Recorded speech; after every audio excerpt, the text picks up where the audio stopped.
Welcome back to the North American SCC SMITE fans. We've got one more match for you here today, and it should be a good one. Eldritch Hounds going up against the Yomi Tanuki. Happy to be back here. It was at TwitchCon last weekend, but happy to be back for some SCC here this week, and we'll have the SPL moving a bit forward on. But one more good SCC match to round out our day. And an interesting organization of casters here for this one. This feels weird. Does it feel strange being over there on that side of the desk? It feels less strange being on this side of the desk and more so the headset being on the opposite side of my face. Because that's always the thing with me is ever since I've been here, aside from like the few waiting room segments, headset's always been the way that you have it there. So it's a little strange in that regard. Well, when you spend like thousands of hours with the headset on and it's all facing one direction, the moment it changes, everything flipped upside down. But as I mentioned, one final SCC match for you here today, and it's the Eldritch Hounds up against the Yomi Tanuki. But we had three great matches leading up into this one here as well. A couple over in EU, and then the one North American match after the fact. So the Sages beat the Wardens 2-1. Eldritch Hounds versus Yomi Tanuki, that's right now. And then 15th, that's got to be Saturday. Today plus 2 equals the 15th, and that'll be the Storm plus the Anansi Weavers at 11 a.m. prior to the SPL. So a couple more North American SCC matches to go here this weekend. Now what's important is we've talked about the road to Worlds for the SPL teams. Standing's very important for these SCC teams as well. You want to put yourself in a position as we get into early December to be on the top few teams here in the North American SCC, a chance to play at Worlds a bit later on here. And so J-Mac, early on here, Yomi Tanuki and the Eldritch Hounds in a position to take sole possession of first place. And I think this is a big power battle between these two teams specifically. I mean, with the changes that the Yomi Tanuki have now made on their roster, taking Magic Feet away from the Shabal the Storm, who is kind of a wild card for that team, could get a lot of things really rolling for them. Having Hurrywind and Snoopy now together in a lane is a dangerous combination. Hurrywind, after making his transition from mid to support earlier on the year, it's been all uphill for Hurrywind. I mean, he has been absolutely killing it over in the support role. Snoopy, obviously a very tenured player over in that regard, but I mean, this is the Eldritch Hounds they're going against. This is the two-time, two-phase, undefeated North American champions. It is no tall task. And you think about the Eldritch Hounds, though they were not the SCC team that beat one of the SPL squads at SMITE Summer Masters, they were the next closest, right? Hex Mambo got it done, but it was the Eldritch Hounds where some predictions were thinking, okay, this squad may be able to take a set off one of the lower SPL teams. And I do think that this is a team, you know, you should feel confident in your ability to at least get to that Worlds SOC, SCC kind of qualifier, that first stage for sure. And then if you get to that weekend prior to Worlds, J-Mac, I think this team is in a position to make some waves potentially, depending on how those matchups go. You add Ducky to this squad. He's over in the solo lane now, so this should be an upgrade, some SPL experience, some veteranship on this team as well. This is an old Thor clip. We saw what happened to Thor in the recent update notes. Maybe expect to see a bit more of that. But do you think this Hounds team, we got to look at them against the Tanuki right now, but through the SCC, do they have the ability to keep things interesting during Worlds qualifiers? I think 100%. I mean, this has been a team that's been very consistent through their two phases of play they've had so far, making no roster changes from Phase 1 to Phase 2. Haven't really had to change a lot of things out there. I mean, Ruck Crimson has been one of the best performing players on that team. I mean, when you look back to Phase number 1, this is the guy who died like 6 times for an entire phase, which is unheard of for a mid laner to begin with. And then you throw in players like Oath, who has become an absolute massive hyper carry for his squad, getting anything from Mercury to Bakasura, Kali, you name it. I mean, Oath has been expanding his god pool since that very first phase, and that was an important thing that I think he needed to learn during Phase 1 to Phase 2, was build up that god pool a little bit more, because it was very easy to ban him out from the Pro League standing at the very least. Now going up against the Yomi Tanuki and another unpredictable player like Magic Feet, who was the ranked menace who came out of nowhere, the no Twitter, no social media presence guy. Where did this guy come from? Magic Feet has did nothing but improve on his squad, and he's also a jungler who really likes to get out there and get involved very early, pick these very hard-hitting early game style of gods. I think back to his early performances on gods like Kleena, and even more recent so we throw in things like Erlong Shen. It's going to be a dangerous task up in the jungle. It really does feel like for both of these teams, and we'll pivot back specifically to the Tanuki in a moment, but a lot of like next player up, if you look at SPL talent, I think plenty of that on the Eldritch Hounds, but A couple of players here on the Tanuki always get considered, you know, if you're looking at certain roles in the SPL that potentially have an opening. You got to talk about Hurrywind. Though Hurrywind pivoted to support, remember, most recently played in the SPL as a mid laner, tried earlier on in the year to qualify into the SPL as a support player. And then, of course, Snoopy. And it feels like every time we talk about the Yomi Tanuki and their play style, they love playing around Snoopy. And Snoopy has that carry potential. But J-Mac, there's potentially an issue in that, in where other teams are saying, okay, if we can shut down Snoopy, maybe some of the win conditions of this Tanuki team are eliminated earlier on in the game.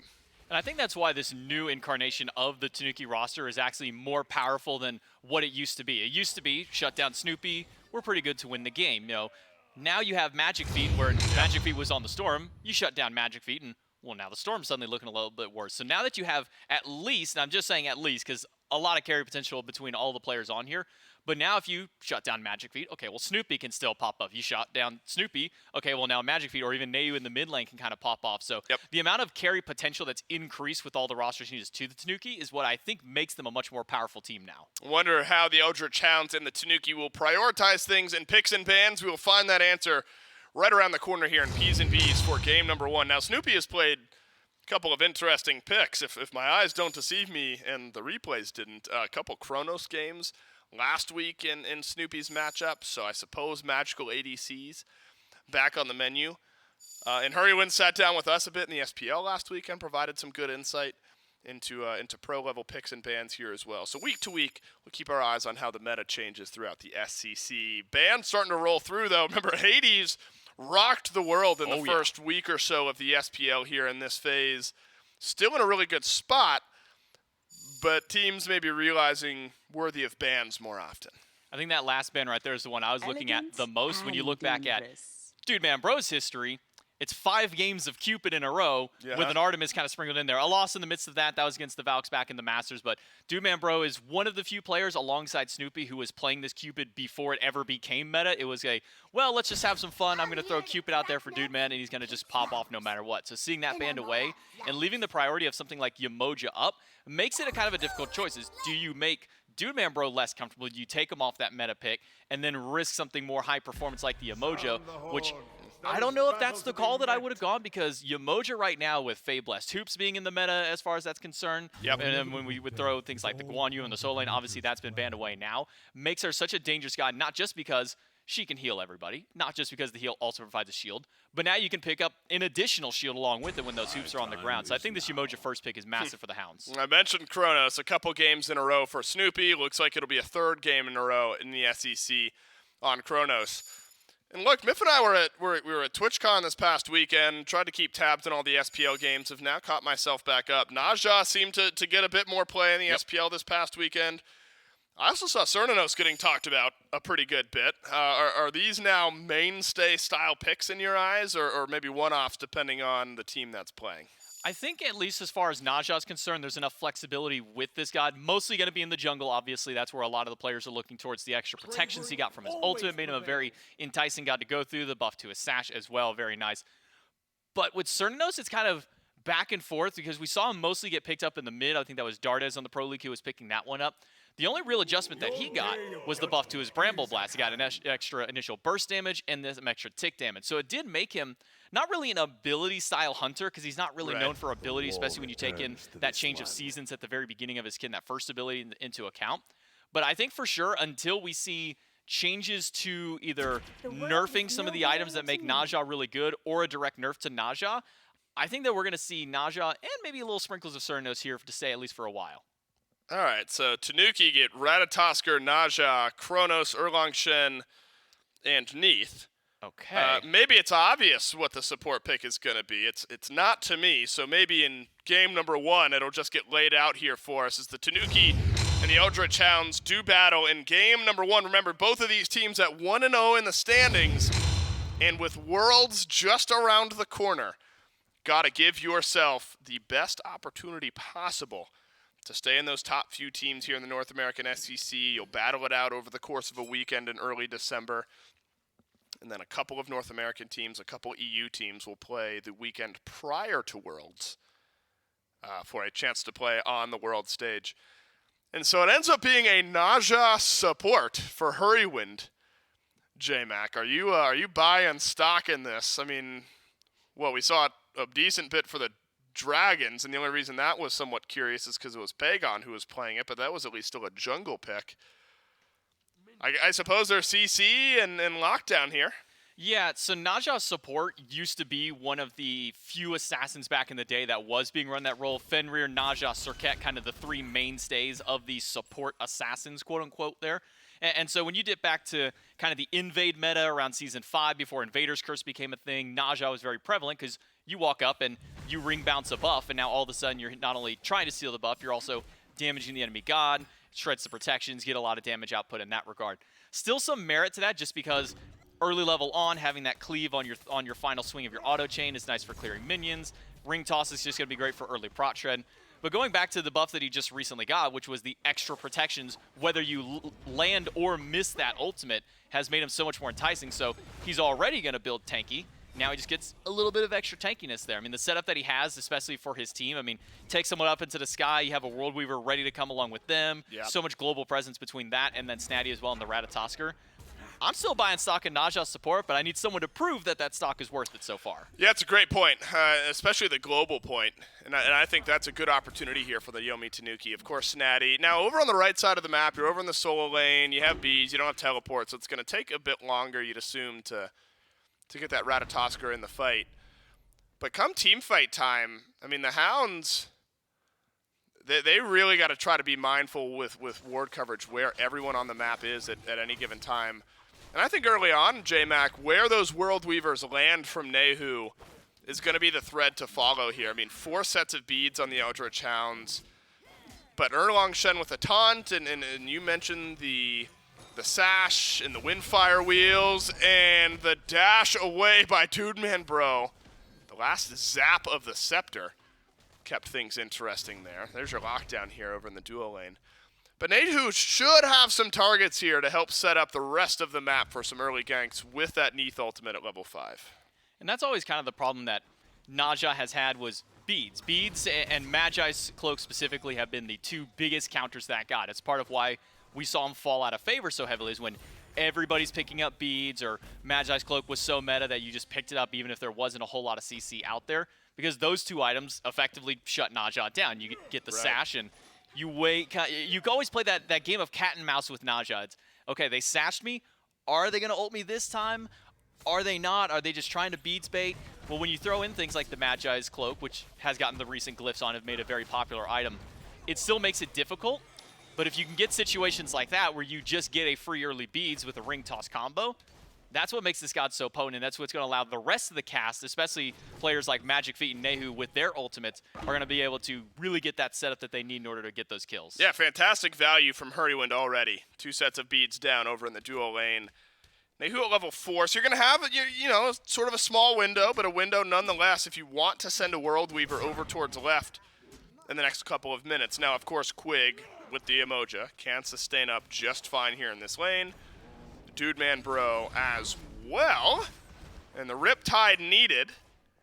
Now, Kronos has not seen the light of day in a hot minute, but Snoopy made it look pretty good in the 2-0 win for the Tanuki last week. And hopefully for the Yomi Tanuki, that'll scale up nicely later on. And you know, I think being able to balance physical ADCs over in the mid lane with a magical ADC over in the long lane is a really good look here for the Yomi Tanuki in this current meta. Now, I look back to the solo lane. Snatty, as we've mentioned, on the Ratatosker. But Ducky on the tier, and of course you always think about Deathwalker, that big tier play during SMITE Summer Masters, but I've seen it attempted in the SPL a couple of times. Does create communication needs, I think, on the team playing against it. So I expect Ducky to make some plays here this game. Yeah, I think tier falls into a similar trap that a lot of gods like Naja and whatnot do, which is you want to either be the one to burn the beads or you want to have their beads burned so he can create the setup. There's plenty of gods to be able to strip those beads away or make use of them with a tier.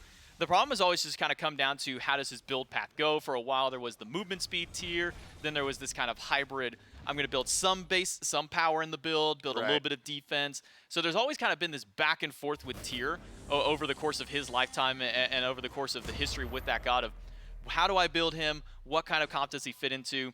You have a player like Oath who's going to be able to get beads instantly, drop an Anvil of Dawn on somebody. They're going to beads it as if they have it almost no matter what. Even sometimes the wall is just enough to kind of scare people away. And then obviously Quig with the Emoja, a Moonblaster or a Riptide is going to get those. So I think for the gods that have been picked in this one between the tier and then back over with the Hurry one on the Naja, Yeah. I think that they have picked them perfectly to be able to utilize or be able to pull beads off for the rest of their team to capitalize off. Yeah, good setup between a couple of the picks here. And we talked about global presence for the Tanuki.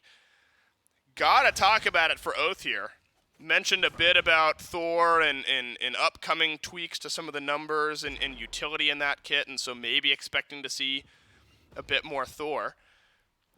But right now, as we currently stand here with Oath on this pick, still remains maybe the pinnacle of hit or miss God, where we have seen Thor games where everything's connecting, all the Anvil of Dawns, the walls, the 2 taps. I mean, it is just oppressive to play against.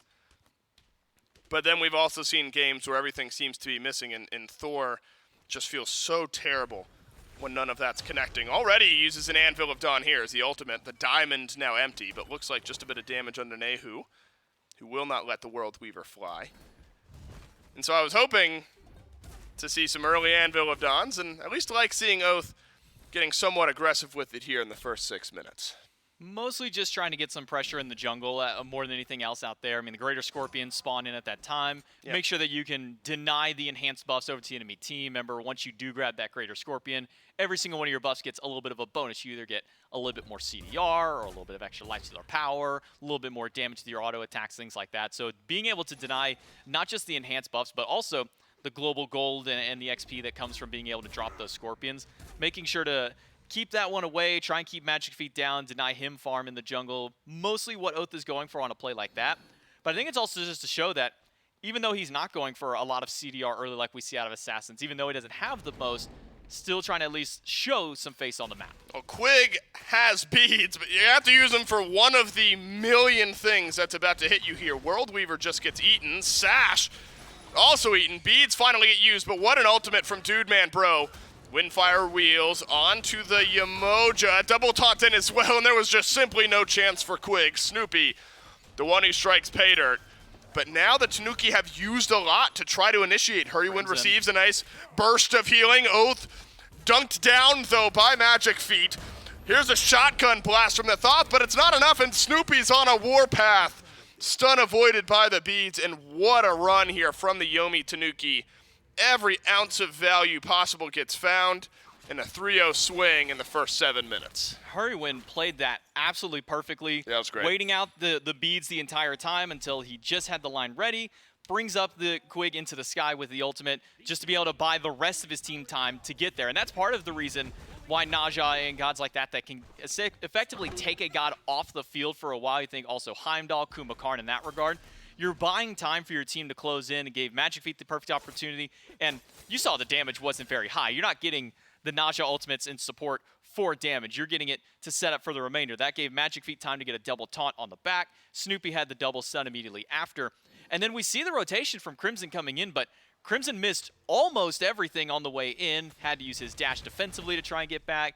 Did hit Magic Feet with the ult, but there was a shield. He had just gotten his healing back from his ultimate just prior to that one. So not quite enough damage, and that's part of the struggle that Thoth has in general early on is until you get that second, third item online, he's not hitting really hard, but I think the Tanuki really played that fight about as perfect as they really could have. Yeah, just Divine Ruin, maybe a couple tiers in the next flat pen item for Erupt Crimson. And so you're good, you get some value out of the anti-heal early on. Obviously that'll help a bit with Hurrywind, some of the extra sustain that the Tanuki have. Definitely need a bit more time though. Flat pen continues to be supreme. Over in the mid lane, Ducky though wants a fight, wants a 1v1 with Snatty. Lawbringer up and over as well. That's through the Cosmos, and the Ratatoskr will dunk back down. So no harm, no foul really on either side. The Soul Eater completed early for Snatty, Glad Shield for Ducky, both Soul Laners. Neither really worse for wear. Now, you got to find an answer, I think, J-Mac, if you're the Eldritch Hounds, especially Oath, who's got that mobility, got the ability to just suddenly dunk in. Problem being, no beads burnt by the Yomi Tanuki in that duo lane fight. Where do you think Oath needs to look here on the map, get his team back in it? Probably your best target is going to be this Chronos. That ultimate rewind is such a long cooldown. If you can get either the beads or the rewind early, it's a weird thing with Chronos because when you have that rewind, it goes back 8 seconds from where he was prior. So you kind of always have to keep that mental math of if you're going to chase a Chronos, how far can you willingly chase him before you not have to start turning back the opposite way to start running to where he might go. And it becomes like the ultimate chicken game with a god like Chronos. But I think shutting down Chronos, who just becomes an absolute hyper carry late game. I mean, his early game, probably the worst out of all the magical hunters. He's not like Oleron, who's got a sanctified field that's just going to be good in any team fight. He's not like Sol, who's going to be able to tower kill at any stage. Or even like Freya with her recent buffs and kind of double dipping with Conduit Gem, has just a solid early mid game to get to the late game. Chronos really does take 25 to 30 minutes to ramp up. So if you can shut down the Chronos a little bit earlier on for Oath, if you can get those beads, get that rewind off, there's no other CC immune to his kit. There's not much that a Chronos can do to fight against them. Well, unfortunately, Snoopy is 2 levels, 1.5 maybe, and 2 kills ahead at maybe the toughest part in the game. And again, I still just look back at that near-perfect duo lane gank. This is what you needed from Oath. The shielding from Magic Feet enough. Lawbringer doesn't connect. Gotta be a kill, but no, the blink from Magic Feet. It's just good enough to get out of the fight. And you're feeling good if you're Oath. You've at least forced the opposing jungler off the map. And at 1 level behind, Oath needs as much time up in farming and as much downtime for Magic Feet as possible. And a Pyromancer, a good opportunity now for the Eldritch Hounds, who have fallen just about 2,000 gold behind in the first 11.5 minutes in this game. I think no real pushback there. And so finally some good pressure from this Thor. Shows that can still scrap out up against the Erlang Shen. Very ability-based. The Transcendence into something else in that Mace tree. Whereas on the flip side, looks like Magic Feet wants Crusher Executioner. So shredding off some extra damage later on in the fight for Magic Feet. Really hoping he can stay in the fight. Stay sustained. My goodness. I was off last weekend for TwitchCon. You got to give me a minute to kind of get back into things. You're fine. That's right. And Dooman Bro, without the beads, avoids the taunt. But what do you think of Magic Feet's build here? Do you think there's some good value here for the Erlang Shen? I think so. Whenever we saw the glyphs come through for the Executioner, when the Ferocious moved away from the Jotuns and now onto Exy, and then we also got Heavy Executioner, we saw a lot of the auto-attack junglers still kind of building into that path. We saw those Heavy Exys. Imagine that's probably what we're going to see Magic Feet go for.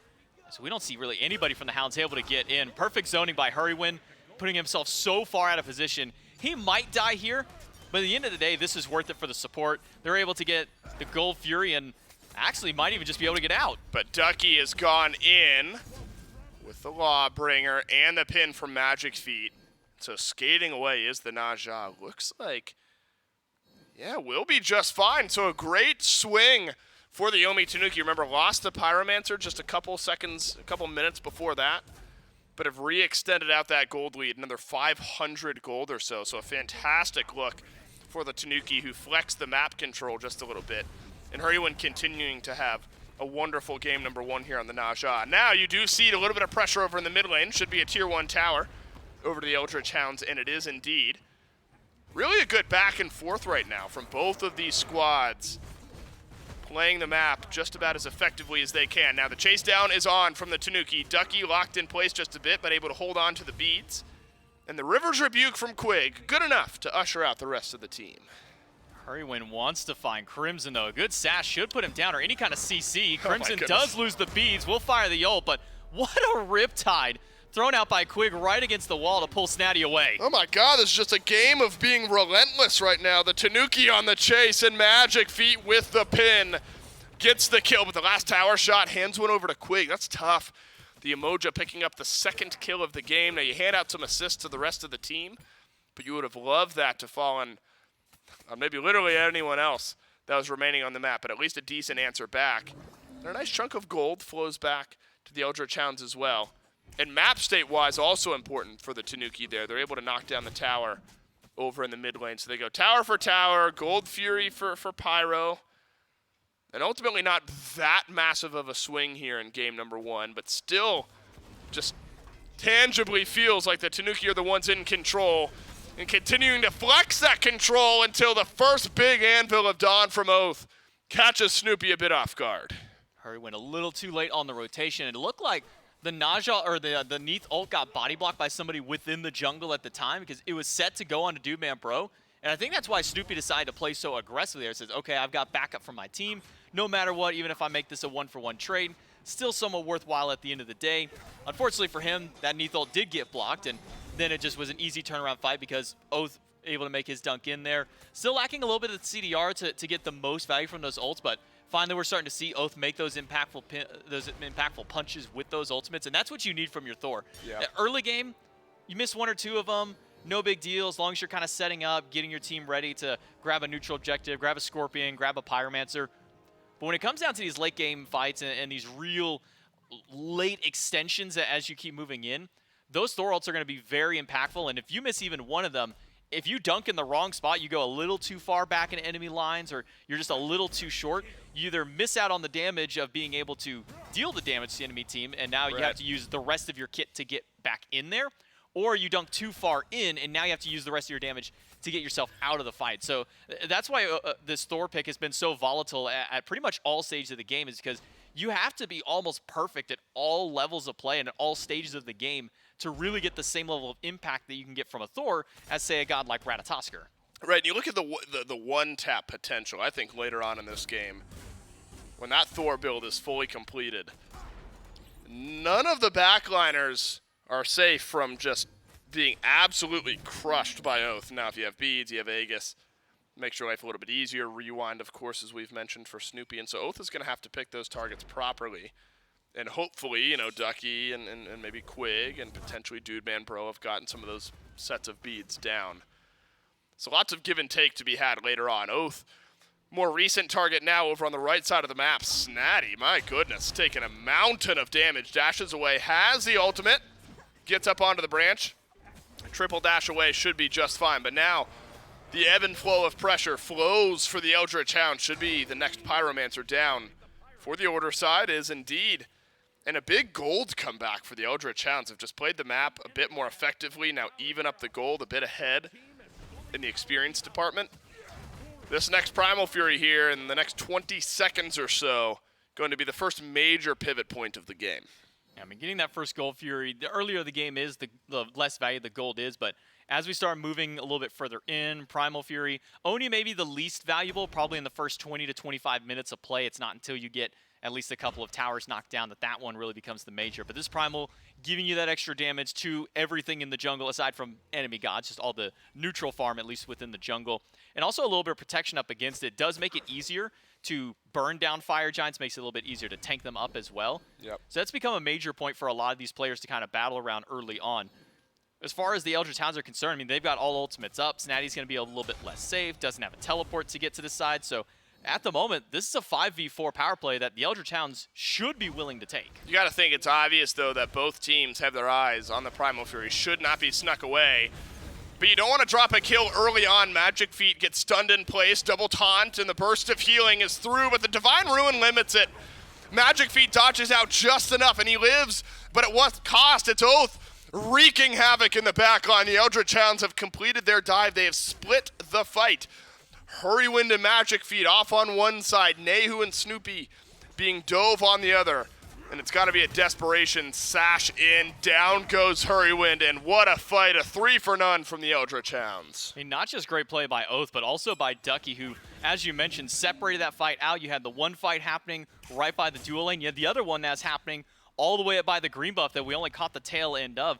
Ducky gets to the back as quick as possible as he can with Oath, because that's where the carries are. Magic Feet was the only one who was really on that left side of the map. And because of that, it's an easy point. It's kind of that easy target on your back, like, hey guys, look at me, I'm so enticing.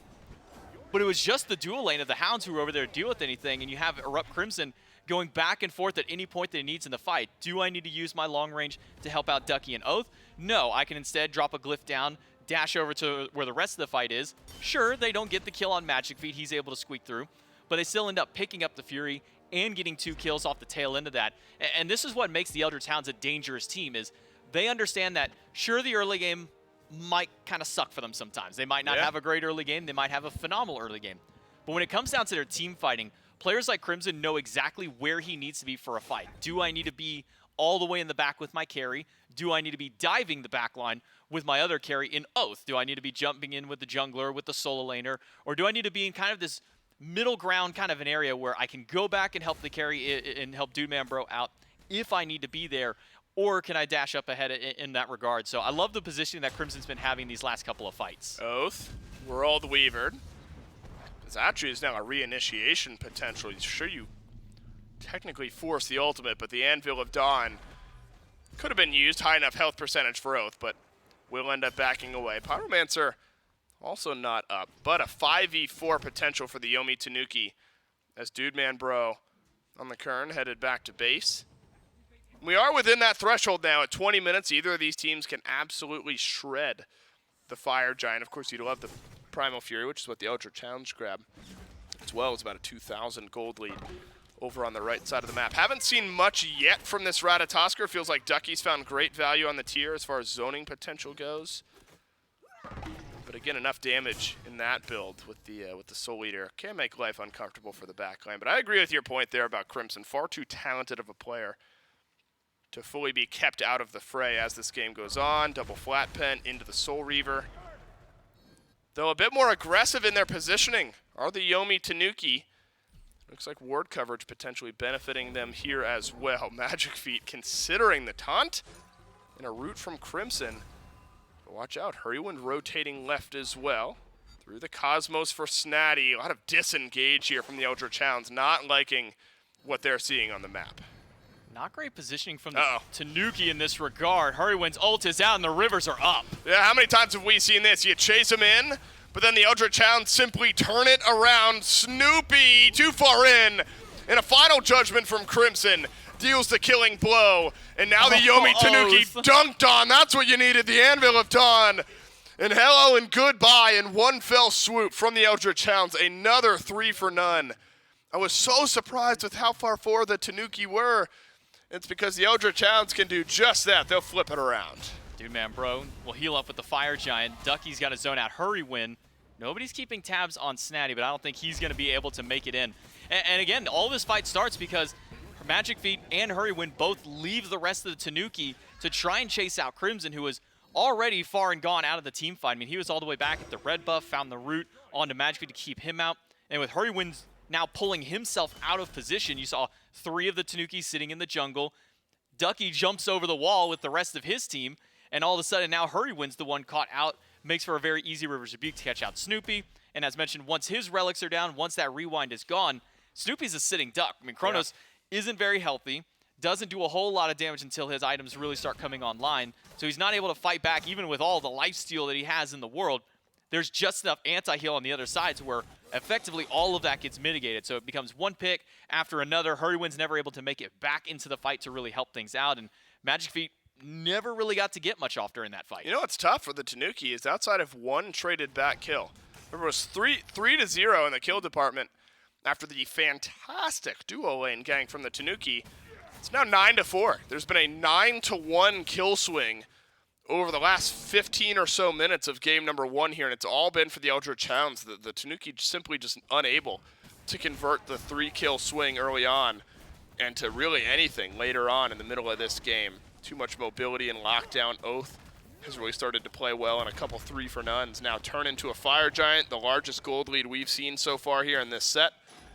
And for the Hounds, you got to think a really, really good look at closing things out here in game 1. So the Tanuki will backpedal themselves back to their Phoenix line. Maybe a soft defense around some of these tier 2s. You got all your ultimates. You're waiting on a couple sets of beads to pop back up. But with so much sudden initiation, how's that base defense starting to look here for the Yomi Tanuki? It's really difficult for the Tanuki. They don't have a traditional mage to be able to clear the wave out. You have Neath, but Neath is about as good as you can get in that regard. Some circles. I mean, Snoopy's going to get some decent range with that Time Rift at the least, but as far as a full defense is, this is much more of a kind of a reinitiation and punish style of team that can go through. You wait for somebody to step a little too far forward. Hurrywin can stun them inside the Phoenix. Snoopy can get a follow-up stun, maybe a taunting from Magic Feet. So there's a lot of more pick style of play that comes from the Tanuki, and I think it works well in the early game for this more death ball style of composition. But when it comes down to these base defense, I mean, not a single god aside from literally using a world-based ultimate like Snatty's or Nayu's is going to be able to even match the poke potential that Crimson has. Obviously, Quig with the River's Rebuke can easily shut off an area entirely around that Phoenix. And I wouldn't be surprised if we saw Quig just ult the Phoenix square away, because nobody on that Tanuki squad can get in or out of the river. So if Quig just throws the rivers up, blocks the Phoenix off for his team, the Tanuki have to do so much work to try and get around it or get through it, because none of them have picked up a Phantom Shell. So essentially, this is just a free double wall that Quig can say, all right, team, funnel on in, take the Phoenix, get ourselves out. And there's plenty of kill pressure with it, especially when you throw a Thought that has that glyph down.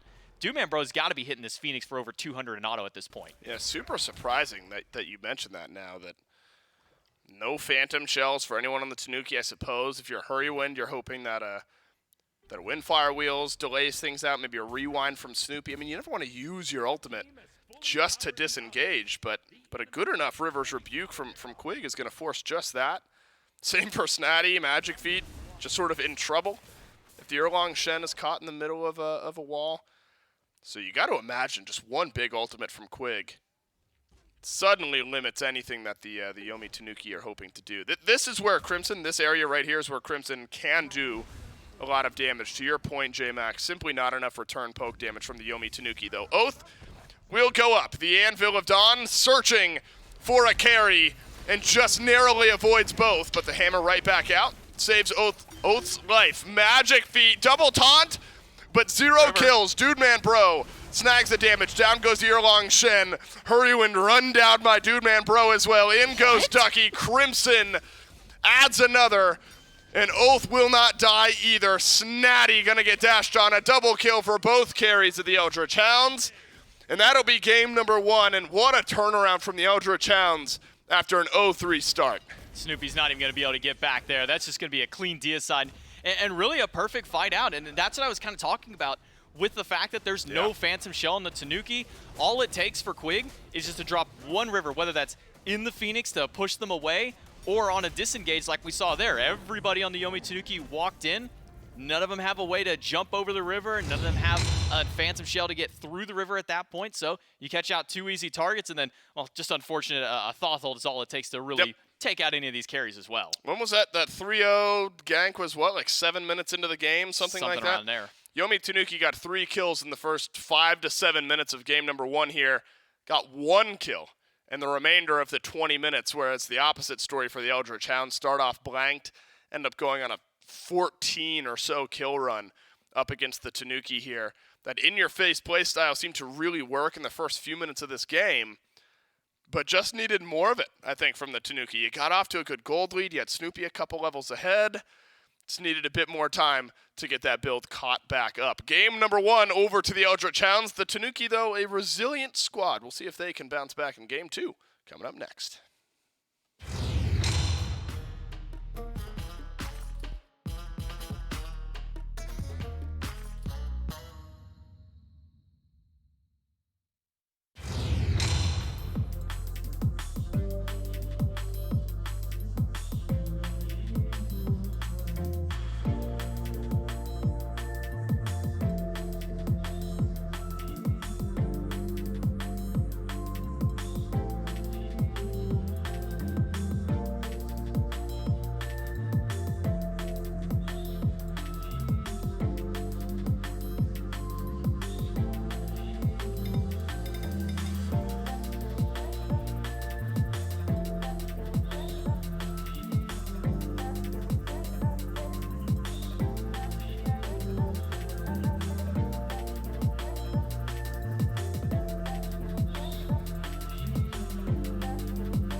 Battle for first in the North American SEC starts off here with a win for the Eldritch Hounds. Now, the Yomi Tanuki in it early on. Remember, they had a 3-kill swing early on here in game number 1, just unable to convert that into a big lead throughout the rest of the game. And so what a comeback. Hounds fans excited about what they saw here in game number 1, J-Mac. I think Tanuki fans, though, not disheartened just yet. No. Not happy to see that 3-kill swing not converted into anything more.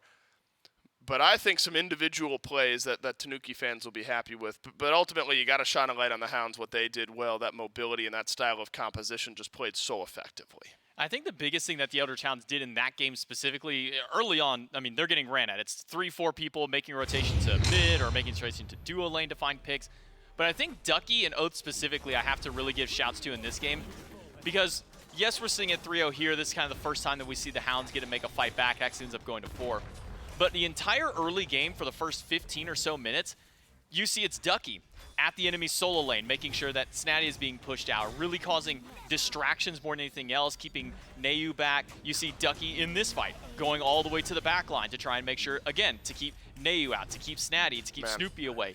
And that's kind of the plays that allowed the Eldritch Hounds to come back through, was when Ducky and Oath weren't a part of the initial fight. It's when they're off kind of just being a nuisance and being a distraction to another one of the carries, to the solo lane or whoever it may be, to allow the rest of his team to then funnel in and be able to find those picks. I mean, look at that entire last fight from Crimson. The Thoth just untouched in the backline, firing in damage. Look at this fight. The River's Rebuke, as we mentioned, J-Mac, so hard for the Tanuki to deal with. No Phantom Shells picked up by the Tanuki. And so 3 kills for the Tanuki in that 1 gank in the first few minutes, and then 1 kill at like the 13-minute mark.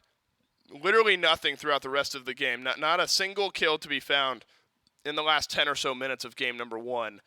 That's a big boost for the Eldritch Hounds, and where Oath was a bit of a slow starter in this game, that Thor ended up connecting so consistently down the stretch. And a really healthy spread of damage numbers. Ducky with 17, Crimson with 16, and almost 17. 18,000 for Dude Man Bro. Oath with 13,000.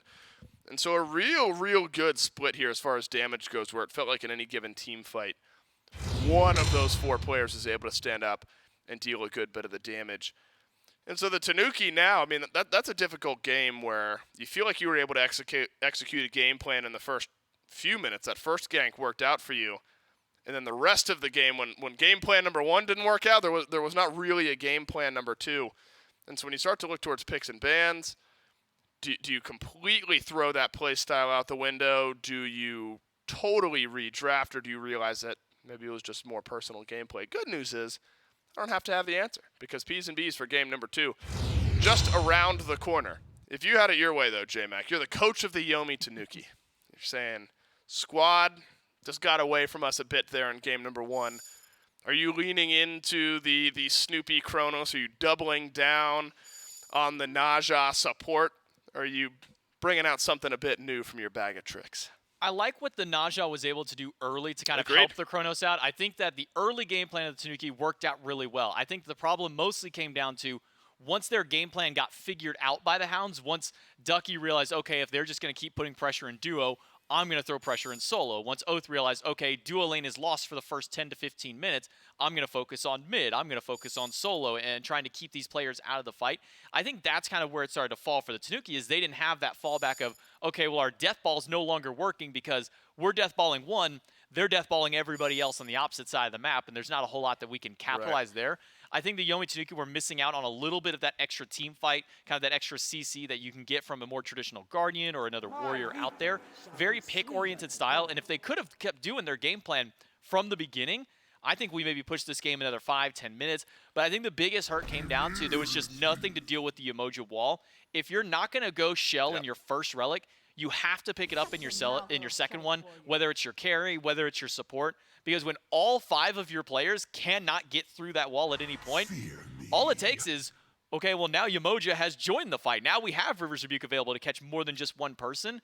You need somebody to be able to play against that. And I think you to your point on the cast, the Tanuki didn't give themselves much of an option on base defense. It was, I am trying to counter-punch outward, but we are down like 10,000 gold. And so smoothing over a bit of that here would be a good look for the Tanuki, and it appears they've done so. AMC, fantastic and flexible. I've seen it out of the mid lane mostly, but I suppose there's a world, probably an old world of Smite, where that's more over in the duo lane. Hades, of course, has been banned out, but has seen a high level of success as initiation and counter dive. You throw up the Pillars of Agony, and then a Fafnir for a bit of utility. On the flip side, the Hounds have a very solid first three with a bit of everything in their draft. You get the walls, the freezes, the Pal from Daji, and then one of Crimson's best picks. So I think really both teams here, J-Mac, have gotten what they're looking for in their first three picks. Yeah, you have a lot of lockdown, a lot of CC that can come from the Hounds. Daji is going to be great to deal with this AMC. He has no beads in it, or no CC immunity inherently in his kit,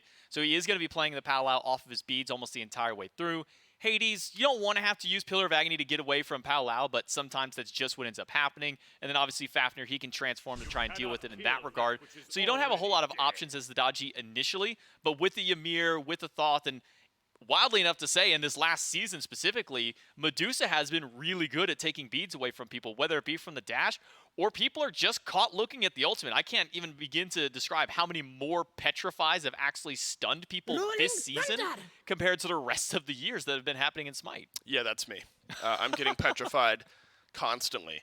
Lots of scary teeth, I want to add, in the ban column here between Camazotz, Kabrakan, Fenrir.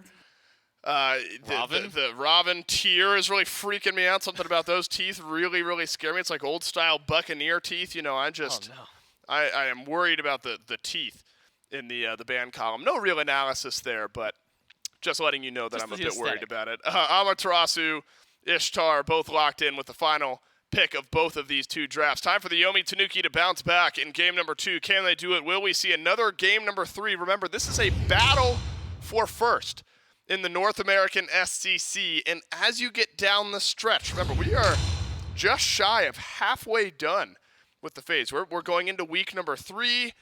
Obviously, we reorganized the schedule a little bit, but we're starting to get there. Standing's important. You know, if you want to be in that top group of teams that has a chance to qualify towards Worlds, these types of matchups are the one that you really need to win. And so the Tanuki hoping for a bounce back in game 2, and then potentially a win then in game number 3. So a combo we have not gotten to see a lot of, J-Mac, because it just hasn't been available for that long. Fafnir plus Ishtar. Plenty of playmaking potential from Ishtar. Love Fafnir. Coerce, such a strong ability. What do you make of the duo lane here for the Tanuki? I mean, this is already a lot of pressure that comes from the duo lane. Fafnir with that Coerce once he hits level 2. If he goes for that instead of his leap, typically it's going to be that hammer at rank 1. We've already seen what Ishtar's Clear can do with that first ability. You get the AoE style of auto, similar to what Sylvanas' has, and then instead of hitting for like 30 damage like a Sylvanas does, it hits for 60 to 70 damage plus. Then you throw a Coerce on top of that. I mean, this is a lot of potential pressure can come through. The problem is you're going against Medusa Ymir, which has some of the best lane clear that you can ask for when it comes to the Hunters, and allows plays like this, so that way the Eldritch Hounds can be able to at least get that first spawn of the Interceptor, and even kind of doubly so what Hurrywin wanted to get in that lane. You see that he does have a Bracer drop that right around the wave, so they can try and be able to outpush what Quig and Doomman Bro can do. But it's just so hard until you hit that level 2, level 3 point to really match what a Ymir and a Medusa can do. I'm more concerned for the Eldritch Hounds when this late game and when these objectives start coming into play. AMC, already good at being able to take down objectives between ability and in-hand damage. Ishtar, when she uses those shotgun style of blasts where it fires the 1 and the 4 branching ones, very good at melting through objectives. You throw that on with a Coerce to either of those two, specifically if you can only hit one with the Ishtar, those objectives do not stand a chance. Now, we have not seen the old level 2 cringe gank in a minute. I'm counting that. I'm counting that as a level 2 cringe gank, right? Magic Feet was there, but the freeze from Quig, one Freezy boy, simply too strong and dispels the Osiris jungle. I think worth talking about the jungle matchup a bit here as well, because Daji, very obvious. You got Powwow, you got high damage, you got the ability to burn beads, ability to jump in and insta-burst targets, whereas more sustained long-term damage from Magic Feet. It took me a little while to fully get sold on the Osiris jungle, J-Mac, and it just feels like either you're getting off to a good start and you're rolling, or you're falling by the wayside, and so important here up against Daji to get a good start for Magic Feet. I mean, the good news up against Adachi early is that her early damage isn't really good comparatively. Right. Also, a little bit higher on her ability CC, cooldowns to come up. Aside from that first ability, that burn does come up fairly frequently. But it's hard to fight against a sickle that comes up every 5 seconds or so from an Osiris, and that cleave auto that also allows him to be able to clear out those camps a little bit more effectively. So early game is kind of where this Osiris is going to get the better end of early trades, get the better end of some of those camp clears. But once the level 5 comes through, once these first couple of items start coming online for Oath, his damage output, maybe not directly against Magic Feet, will be a little bit higher, but against some of these other targets, like I said, Neu, who has to use the beads in order to get away from Pao Lao, if Oath or Quig can consistently get to Neu during these early skirmishes and keep those beads on cooldown, this is going to be a hard matchup for Neu specifically because of that one, just because he doesn't have a way to deal with Pao Lao. If he gets yanked in by Oath, Crimson's waiting with a final judgment guaranteed every single time. It is certain death no matter who gets pulled in. Yeah, I mean, if I'm Oath, if I'm Quig or Crimson, that 3v3, I'm walking at Nehu, I'm getting those beads off, and then I'm going back the moment my ultimate is back available, specifically for Oath. I'm powwowing, I'm hoping I hit one of the chains, I'm hoping I get beads, and then I'm going back, 90 seconds later whenever the Daji ultimate comes back up. It's absolutely opportunity. We've talked so much about the punishment factor up against an AMC. Final judgment wouldn't likely be in kill threshold there, and the stinger out from Nehu as well. Puts Oath in a bit of an awkward spot, but still keeps level equity with Magic Feet, level 4 respectively, for both the Osiris and the Daji. Now, in game number 1, the solo lane matchup did end up being pretty important. Ducky on the tier just caused havoc. We already saw one successful blue buff invade by Magic Feet and Snatty, denying that from Ducky, always going to be strong. And it's such a unique style of play, really, from both of these solo laners. Dazzling offensive, great for initiation. Then Pillars of Agony for Snatty. Do you feel like we've seen teams really be able to figure out how to deal with this Hades? Or are we still in a world where we're plug and playing and it's almost an automatic win condition? With Hades right now, it's a weird case because most solo laners aren't building him like a traditional solo laner. You're not building him like a Guardian in solo. You're not building him like a warrior style play. Obviously, for some of the items you can't. You're not going this kind of bruiser play style. You might get one defensive item in, whether that be a Warlock Sash plus something like a Breastplate of Valor or a Mantle of Discord. It's mostly just raw damage and a bunch of lifesteal, things like the Bancroft's Claw, Typhon's Fang really come into mind whenever you think of this solo Hades. So the answer we've seen with a lot of teams has either been to kind of ignore the Hades in the first few levels, the first 10 or so minutes of the game, because he's going to clear the wave better than almost any other god out there. You're not really going to get an opportunity to kill him. But once the late game comes around, get your Assassin to get a Brawlers, get your Mage to get Divine Ruin, it becomes that much easier to kill him. Double Fear, that always feels nice for Snatty and Quig. Nowhere to go, no beads early on the Ymir. Little tankiness, the med, slowing down the kill, but still a first blood for the Yomi Tanuki, and it's Nehu, the target that we wondered would get ganked a bit early on in this game, able to rotate through, and there's the power of a Hades up against a target with no beads. And a fantastic spot to find a kill, so another good start here for the Yomi Tanuki in game 2. And that's the perfect target that you can really go to. Now, if they could have caught Krim at any point during that, he'd have to expend his dash or his beads to get away. Unfortunate for Quig, he doesn't go beads, and his only CC immunity is to plant himself in place. So it's plant myself in place and take a bunch of damage, maybe deal some back, or hold on to the ultimate for some CC immunity against somebody else, maybe a little bit later on. Just a better grouping by the Tanuki in that regard, catching Quig a little too far up without some assistance, so Snatty's able to make an easy rotation just because of that clear power that I mentioned earlier from Hades. Stinger onto Crimson. Final Judgment flies, but a dash away from the Thoth is good enough. Oath still has Pao Lao. Magic Feet. Chains connect, and there are no beads. An answer back from the Eldritch Hounds, and it's a good one. Tying things up here at 1. And really the only gold difference right now, that first blood bounty that Nehu was able to find. So both junglers have found some value early on here. It's the perfect use of the Pao Lao on the opposite side. And a good look at what the Eldritch Hounds might be trying to play around in the first couple of minutes. But an answer by the Tanuki, potentially just around the corner. Oath is sent back to, though. The rotation through from the Hounds. It's swift. And a Petrify by Dude Man Bro flies on through, but Snoopy and Nehu stay far enough back, and this scrap ends with just damage being dealt. Unfortunately for Magic Feet, going back to the little scrap they had just prior there, Yep. he goes for Blink early on, which is fine. You can do that, no problem. You have a CC Immune Ultimate to get away from Palau, but Magic Feet has got to recognize that anytime he uses that ultimate, and Oath recognizes that if he doesn't, if Magic Feet doesn't get a kill, doesn't get away with that ultimate, doesn't get enough gap away from there, Right. that's a perfect target for Oath to jump on every single time, get that, pull him right back in until at least level 12 comes through, when I imagine that Magic Feet will pick it up. So Magic Feet's got to keep this in the back of his mind, knowing if I use my Lord of the Afterlife, if I try and engage either onto Oath or onto Crimson, or even if I just try and disengage and I'm still not far enough away, got to know that Oath is going to be trailing right behind him. You saw a teleport right in with that Trickster Spirit, able to go into the Palau, pull him back in. And sure, it's still Crimson who gets it, even though Quig had the ultimate there. But then that just gives the Eldritch Hounds extra pressure on the map, because now the jungler is down, purple buff is up. We just have more bodies to send over to this buff. Yeah, indeed. And, last game we talked a lot about the Phantom Shell and how that felt necessary and also a bit overlooked. If you're going to have the beads here early on in this game, if you're Magic Feet, you're going up against Oath, you're going to run into that Palau a good bit of the time. That means you need to find value from this Blink to make it worthwhile. And already have the assist, so you're feeling okay about it right now, but continued over the next few minutes until level 12, if you end up going the beads. It's where you need this Blink to be worth it to forego the beads. And at least so far, has only bit Magic Feet once and hasn't been wildly impactful. And so a bit of build-up time for Snatty here as the Book of Thoth picked up by the Hades. And on the flip side, Golden Blade plus Shoguns tends to be what we saw from Amaterasu. That was, God, feels like so long ago. Was that early season 9 this year, where it was like Ama, Bellona, Golden Blade, Osiris even in there. Osiris every once in a while. Are we missing the auto-attacked solo lane meta?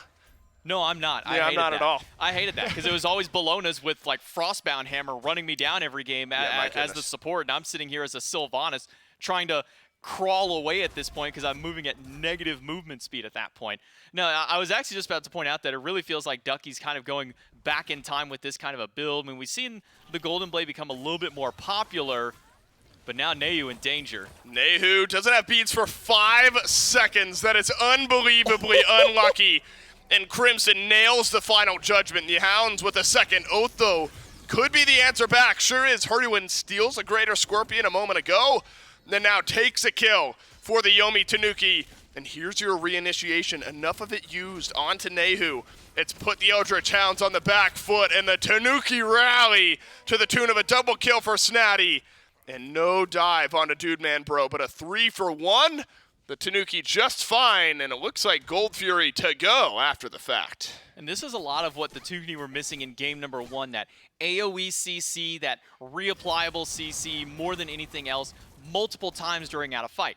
Hurriwan uses Hammer and Dragon form, gets a disarm, says, okay, now I'm going to go to Dragon Stance. Now I have another stun. Now I have another jump with another stun on that one. Then you have Snatty with AoE control between the Fear, with his ultimate, able to catch out some of the less mobile targets that do come from the Eldritch Hounds. And again, this is a lot of the lacking in game 1. Game 1 was a lot of single target, pick-oriented style. Sure, Erlang Shen taunt, you can get a lot of people from there. The likelihood of you grabbing more than like 2 people in a team fight is a lot less likely. But the likelihood of you getting 4 or 3 people with a Pillar of Agony on Hades, very easy to do, especially if you're going Blink to get in there, find a bunch of people. Okay, everybody's jumped out. Now I can get the follow-up fight immediately afterward. I like what the Tanuki have done to shift up from game 1 into game 2 to try and make their team fights a little bit easier. Yeah, but I think the next shift, JMac, has to be, all right, we're in the same exact spot we were at 11.5 minutes in game 1. We're 2,000 gold up. We're a few kills ahead. How do we avoid, as a nice steal away by the Oni Tanuki, how do we avoid falling behind again? And it's got to be this. It's got to be holding down the W key, staying aggressive, finding initiations, and Hurriwan waddling forward on the Fafnir. Puts damage into Quig and the Stinger onto Oath as well. Magic Feet. Is he going to stop the backs? Now it's Hurriwan just walking forward, able to do so. Lord of the Afterlife. Man, such discipline by Magic Feet. I'm jumping onto Oath. I would have done it every day of the week, but there is still a Palau and likely some safety for the Daji. But again, I think it's just got to be pressure. It's got to be more of this from the Tanuki that we did not see after they built a lead in game 1. It's the Tanuki now ignoring the dual lane. They said, okay, Snoopy, you have your lead, we're going to leave you alone. We're going to start putting our pressure across the map elsewhere. We're going to move into mid. We're going to go to Pyromancer. We're going to head to solo lane and really try and fight elsewhere, because at the end of the day, unless you're like hard camping the dual lane, unless you're putting 4 or 5 deaths up on the Hunter, at the end of the day, it's going to be a Hunter. They're going to have their standard build, aside from the fact that Snoopy has built a Bloodforge first item. That's something I didn't even initially catch until kind of this moment, so getting some lifesteal there. But put that against the mid laner, shut down a Thaw, keep a Dodgy at bay. I mean, this is the best way that Tanuki can handle the style of composition that the Hounds have picked up. I wonder if Snoopy's going to be able to chain some kills later on here in this game. I mean, Ishtar already stylish enough in playmaking potential. Now you got a Bloodforged in there, which just allows you to keep going. And so often the answer is just, I had enough gold for a Bloodforged, and that's what maybe Snoopy would say about this style of build into the Executioner. So little sustain, little attack speed, and shred there with the Exy. So the specific lifesteal item, certainly interesting, but that style of build. I don't know. I feel that Snoopy's almost in the Barracuda column of, I'm just tired of building Transcendence every single game, and I wanted to do something else, because Bear has been building a lot of like Devourer's Gauntlets. We've seen like some Ichabod pop up occasionally there. Snoopy could just be in that same one, but I think you're right. Maybe it was just a case of... One of the 2 Hunters built Devos game 1. Well, it wouldn't have been Snoopy because he was on Chrono, so I think Dude Man Bro maybe had the Devos. Yeah, Snoopy does seem like the type who's just bored of, of a certain build Transcendence, Exy, Kins, Odysseus Bow, Silver Branch. Real fun. I'll build it every single game. It's a good build. The problem that I have with that build, just personal speaking, is that you don't have any lifesteal until your Cal gets upgraded to its final tier. So you're missing out on the sustain that comes through there. And Ishtar works really well with multiple types of builds. You can do that build and have a lot of objective shred late game. You can really kill through tanks pretty easily, but you're missing out on the sustain, so you don't have a lot of boxing. So you can also go for a crit style of play, and you're going to melt a Gold Fury. You're going to absolutely destroy a Fire Giant, especially with that shotgun style blast, because it's going to hit potentially up to 5 crits whenever those things all go through. Yep. And then you can go for this kind of mixed, kind of hybrid ability style, which is where a lot of her power can come from. What a brawl we've got over in the solo lane. Magic Feet ultimately has to dash away, and Oath has finished off the kill onto Magic Feet, but Snatty does the same and returns the favor. So it ends up being jungler for jungler, but with Magic Feet a bit further ahead, and maybe just by level differential a bit more worthwhile for the Eldritch Hounds to get the level 12 Osiris off the map. But fantastic by Oath to go back in there and flip around that kill. And so you got the Primal Fury up in the next 30 seconds or so. Both junglers will be back on the map. A couple relics won't be available. The teleport, the blink, both down from the Eldritch Hounds. But is Ducky even going to be available? And Snidey's got to be careful. Diving too heavily. Nah, watch this. You got to think that the Tanuki feeling okay about their gold lead going into this Primal Fury in the next minute or so. I think the Tanuki are feeling really well, especially the fact that Snatty is as healthy as he is, as tanky as he is on this Hades. It seems that every time that he has gone for this ult, nobody's really tried to turn and burn against the Hades. Now that he's got this Bancross Claw online, it's going to make it that much more difficult. So I think that if Snatty and Hurrywin can kind of just walk up and be that front line, let Magic Feet play more of that flank style of assassin in this next team fight around the Fury, kind of sneak around back by the Scepter or over by mid camps and try and find a sneaky pick there, could go really well for the Tanuki. But the Hounds have to recognize that, and this is where it comes down to what I was talking about with Oath in the last game, recognizing, do I need to be back with Dude Man Bro? Can I make these dives in with Oath instead? That's where a lot of this play around this Fury is going to come from. Primal Fury pulled now by the Tanuki. Quig will not attempt to steal it away. Wow, so the Hounds absolutely knew that was going on. Send Ducky instead over to the right. Teleport was available, but not used. Snoopy wanted to create some magic over on left. Pretty quiet. I expected a bit more presence from the Eldritch Hounds around that Primal Fury, but instead the Tanuki just strong enough. Maybe this is the mindset then from the Hounds. We'll just give the Primal Fury over and hopefully not get the Pyromancer stolen away. Magic Feet won't. And we so often see that style of trade, J-Mac. The Hounds far enough behind that a fight for the Fury might not have made sense. Magic Feet barely out of that fight. Snoopy, though, gets caught out, has to use the ultimate. Crimson's in danger. Hurrywin is keeping it banned. Whoa! But Crimson with an ult from downtown finds a pick. And of course it's going to be Crimson, but the Tanuki answer back with 2, and Quig has been so caught out by these Pillars of Agony throughout this game. This time slows them down. A double kill for Nehu. Dropping Snoopy for 3 seems to be a trade the Tanuki are happy with. And a nice gold swing back upward, 3,000 gold, and massive swing in the experience department by about 3,000 or so as far as the actual changing of experience. And now it's about what you can get after the fact. You get a tier 1 tower over in mid, steal away a couple of buffs over on the right side of the map. Maybe just too much done by the Eldritch Hounds and not enough disengage. One of the biggest problems that Quig is having right now in these fights is, sure, he's finding some nice little walls. You see the one at the end. Unfortunately for him, Hurrywin got his transform up and is able to jump right over it. But Quig is only able to get maybe 1 rotation of his abilities out during a fight. He's using his ultimate defensively every single time when he's either caught inside the Pillars of Agony or when Snoopy gets an ultimate thrown out there, has to use it to try and get the CC immunity in that regard. So Quig's not able to really utilize that freeze and really be able to burn beads off of anybody out there. Ducky, I haven't been able to see him use a very proactive ult just yet in these fights. And those are the 2 who need to get those beads away. They're the ones who need to set up for Oath to get those pal-out pulls, to allow Crimson, to allow Dude Man Bro to get that follow-up damage and find those picks.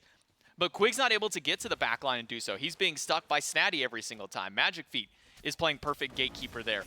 The Eldritch Hounds need to find a way to get Quig or Ducky in these fights, or they're not going to be able to find the picks they need. And the Hounds need to find it now because a Fire Giant pulled by the Yomi Tanuki with a healthy gold lead. And it will not be stolen away. A Final Judgment in from Crimson only finds damage up against Hurrywin. Dazzling offensive out by Ducky. And now the biggest advantage in the set so far for the Yomi Tanuki. Dude Man Bro not even on the right side of the map. Doing the best that he can, knocking down a tier 1, tier 2 potentially. And we'll get a look at the siege potential that this Yomi Tanuki composition has with just about everything at their disposal. Stinger coming up shortly. Eldritch Hounds might be smart to back away. I mean, siege for the Tanuki is perfect. They've got 2 Hunters. Yep. They've got Hurrywin on a Fafnir, which is just going to amplify the 2 Hunters to make that even easier. Magic Feet, who is finally starting to get a little bit of defense into his build with this cloak. Wonder which one, if he'll go into a spirit robe or maybe a mantle at the end. Could even, honestly, just pick up the bubble because he hasn't really been under threat by Oath during these fights. The beads were still up all throughout that last team fight. So I wouldn't be surprised if Magic Feet actually just ended up picking the Magi's cloak just to keep himself even healthier during these fights. Well, that might make some sense. Snatty dies, but I think starts off the fight in a way that the Tanuki have a good chance of turning back around. Pal-Out doesn't pull anyone in, but watch out, Crimson free-firing over the wall with some good damage. Oath, a couple levels down, stays in the fight, and a big shot from Crimson, and it's Hurrywin who's trading back the kills, a double so far for the Fafnir. And Magic Feet simply has not been in this fight. Man, at the deficit that the Hounds were at, and a Fire Giant around the waist of the Tanuki, that is a big, big win for the defending team. Now, Magic Feet might not even be able to make it out of this one, just does get his blink in time to get under the tier 1 tower. But, I mean, that's the style of fight that needed to go through. Sure, Oath still had to be able to get beads away from everybody else during that fight, but it was mostly the threat of that Pal-Out, not knowing if you need the beads right away. Do I need to wait before I go for the beads? And you see they're holding on to those relics until the very last moment. Okay, now he's about to disengage. Now he's about to jump off so I can pop these beads. But all the while, they're having to pop their Aegises for Nehu and Snoopy. They're having to use those Aegises just to delay their DPS out there.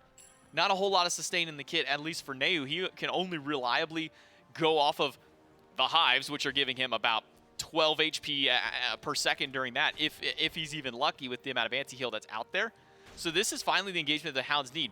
Find them being a little bit lazy in the jungle. Find the Yomi Tanuki kind of sitting on their hands for a moment, because you see that they wanted to go for the tier 2 tower, but it was Snatty too far up, trying to be the one to initiate, but he doesn't have defense to his name. Just now gets a Book of the Dead, which will help in situations like he was just in, where he needed maybe one more tick of the ultimate, one more second to live in order to get the last bit of damage he needed to find a kill. But unfortunately for the Tanuki, Hurrywin is their only frontliner. He is their only actual tank so far. So when you leave Snatty all by himself in the middle of 3 carries, and they also have anti-heal within their kit, he's not going to live very long.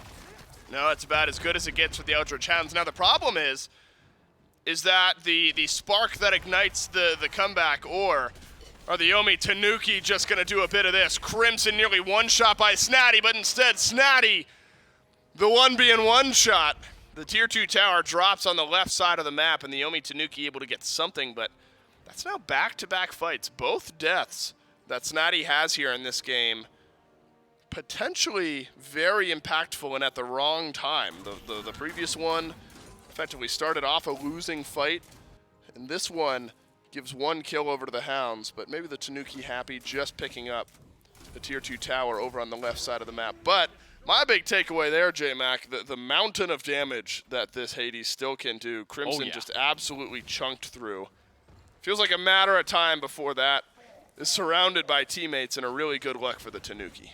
And that comes back down to the problem that we were talking about earlier with the hi-rez kind of coming back into the meta in the solo lane. Well, how do you deal with hi-rez? He has a lot of damage. His ultimate gives him an immense amount of protections. He's got a 2-second fear or a 2-second silence, depending on if you have the blight applied to him or not. Sounds like this god should be absolutely absurd on paper, and he is. The problem then comes down to, once you figure out that, oh, he's building full power, he doesn't have any defense in his kit, he doesn't have anything but maybe some extra HP, answer that with a kin size by Dude Man Bro, get a little bit of pen in there to be able to really get the application of those procs. But then Oath and Crimson build anti-heal. If the two of those guys, or even just one of them, hit Snatty, all that lifesteal that he gets from the Bancroft's Claw, coming from the passive of just the Bancroft itself, and then the bonus on top, it's not going to really matter when you have 40 to 80% of that completely being erased right out the gate. And Soul Reaver and Heart Seekers. You talk about health and bursting some of that down. Crimson and Oath grab it. Ducky gets the Tier 2 tower over on the left side of the Tanuki map. Snatty with the full rotation of abilities chunks down the health bar a bit. Ducky returns the favor. Fire Giant is respawned. Both solo laners, no, only one, it's only Ducky who has teleport. But Ducky needs to be able to use it. Snatty has simply gotten this Amaterasu too low. If a fight were to break out right now, both solo laners out of the fight. It's the Eldritch Hounds with a bit more aggressive positioning. This gold lead far from oppressive. Remember, it was about 5,000 or so a few minutes ago. And how about this? The Eldritch Hounds, the ones pulling the FG. They are far ahead in the experience department. Matters a little bit less at this point in the game. But the Fire Giant burning a bit slower than what you'd want. Still above half HP. Ducky dashes in, chunks down Snoopy. Good range damage from Crimson. Final Judgment not used, and it's a dash in. Hurrywind in trouble. Bubble ends up getting popped, but Nehu is blown up Oath. And Snoopy over the wall doesn't end up getting the stun with his ultimate. Hurrywind, though, answered back by Erupt Crimson. So far, a 2-for-1 trade. Ducky, Quig, Crim still on the map, and it's Hurrywind who's missing from the Tanuki. Yeah, Oath does really well getting into the back line of that fight, really making sure that Snoopy has to use his relics defensively, which only needed the Aegis in that case. Nehu, though, with a Stinger, this is where we see the potency of the AMC. You drop that down into any one target. If it's a squishy, they're taking about 800 damage just from the initial hit there. Now they can't dash away because they're crippled, which effectively entirely takes Oath or Dude Man out of a fight. But then Snatty going out, having the zone, recognizing that now that Oath isn't here, I can just drop this ultimate in the middle of a team fight. Really uses that to kind of cut off a path. Unfortunately, Crimson still has Final Judgment, and Hurrywind at like 14 HP doesn't get to really do much. Stinger from Nehu doesn't connect. Remember, this was a 4v3 for the Yomi Tanuki, but you were missing Hurrywind. That AoE coerce, so important. That shredding down this Fire Giant just amplifies the speed that your entire team can get rid of it. So just checking the response time of the Eldritch Hounds. But as we crest the 26-minute mark, everyone back in. And so now the death timer's long enough. And we have seen enough individual picks, enough out-of-position plays so far this game, that's what you've got to worry about here towards the end of game number 2, where Snatty has had a couple times being caught out, has remedied that over the last couple of minutes, but hi-rez mispositioned once or twice. And been a decent answer from the Eldritch Hounds. I think you got to look towards Oath, you got to look towards the Daji, where is that? And then at this point in the game, what can the Osiris really get done? Is Magic Feet going to jump in? Is he immediately going to get peeled? Which jungler flexes those muscles? And will the Eldritch Hounds answer back the Fire Giant? Ease of execution definitely comes down to Oath. His main job, go up, pal out, either pull people who don't have beads or pull the beads away from the people who do have them at that point. Magic Feet has to play it so much more careful, where he's going for even more so an assassin-style play than an assassin would be. He's going to wait until people are quarter HP, until people are half HP, Whoa. trying to run away, just like Snoopy's got to run now. Well, there you go. It's a dash in, and it's an auto attack onto Snoopy. Ducky finishes the job, and the Eldritch Hounds get rid of the Ishtar before the ultimate can even get used. Aegis was still 10 seconds away for Snoopy. Ease of execution, you're right there, J-Mac. That's a dash in, an auto attack, a hi-rez proc, and a bit more damage. And a 2-5 and 6. Not the best game from Oath, but that's a great play that gives the Eldritch Hounds an edge around the FG. And that's really all the Hounds need. I mean, they can start this one. They can slow bleed as long as possible. Snatty and Hurrywind have to get in to be able to stop this fight. Are the Pillars of Agony going to be important? So far, yes, but Snatty being autoed by Dude Man Bro, and Crimson, of course, turns the table. Now Magic Feet with an important kill onto the carry, but he dies himself as well. Nehu and Hurrywind left. But man, I don't know if that's lopsided enough. The health bars aren't healthy enough. All things considered, could have gone a lot worse. The Tanuki with 2 important kills answered back. Oath and Crimson both dead. And that's the perfect chance for Magic Feet to make that kind of a play. Found 3 people with that ultimate. In fact, I believe he found 4 people with it. Killed 1 on landing against Crimson there. The rest of them now with that Lord of the Afterlife on them means they don't get any kind of their sustain. So Ducky doesn't get to heal back up for the fight. Dude Man Bro doesn't get to get his HP back, though his sustain a little bit lower. So the Hounds have a couple of ways that they can lose this one. Easy stinger from Nehu around 1 could probably take this Fire Giant. An unfortunate tick of Bees might be able to do so with Honey or Swarm. I don't really like the coin toss that the Hounds were trying to make for this Fire Giant. I think trying to pull the Yomi Tanuki over here, a good play. But because of the way that the map state is, I like to consider the 25-minute mark kind of the you can't mess up now, this is the no more uh-ohs moment.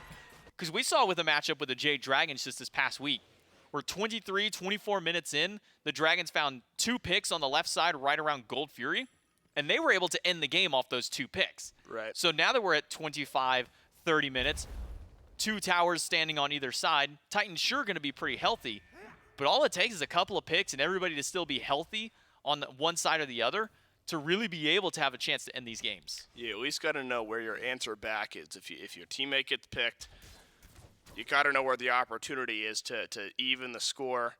That's why even for a 3-for-2 trade, you keep the Fire Giant on the map. Just now enhanced. Left side Phoenix exposed for both teams. Map state exactly equal. Maybe a bit more health missing from the right side tower on the Eldritch Hounds tier 2. Remember, all you need from Oath, even though, again, 2, 6, and 7, near full build, at least full damage from what Oath is going to buy. Cloak a bit more defensive with that final item slot. The game plan's got to be clear here. Is Nehu or Snoopy in range? Can we dash in? Can we burst down with a hi-rez proc, go up onto the Palau, extend our lives? Can we follow up on a good wall from Quig? The answer is no this time, and a Petrify is out. But Snoopy has also used the ultimate. Both ADCs down 1 ult at the 31-minute mark.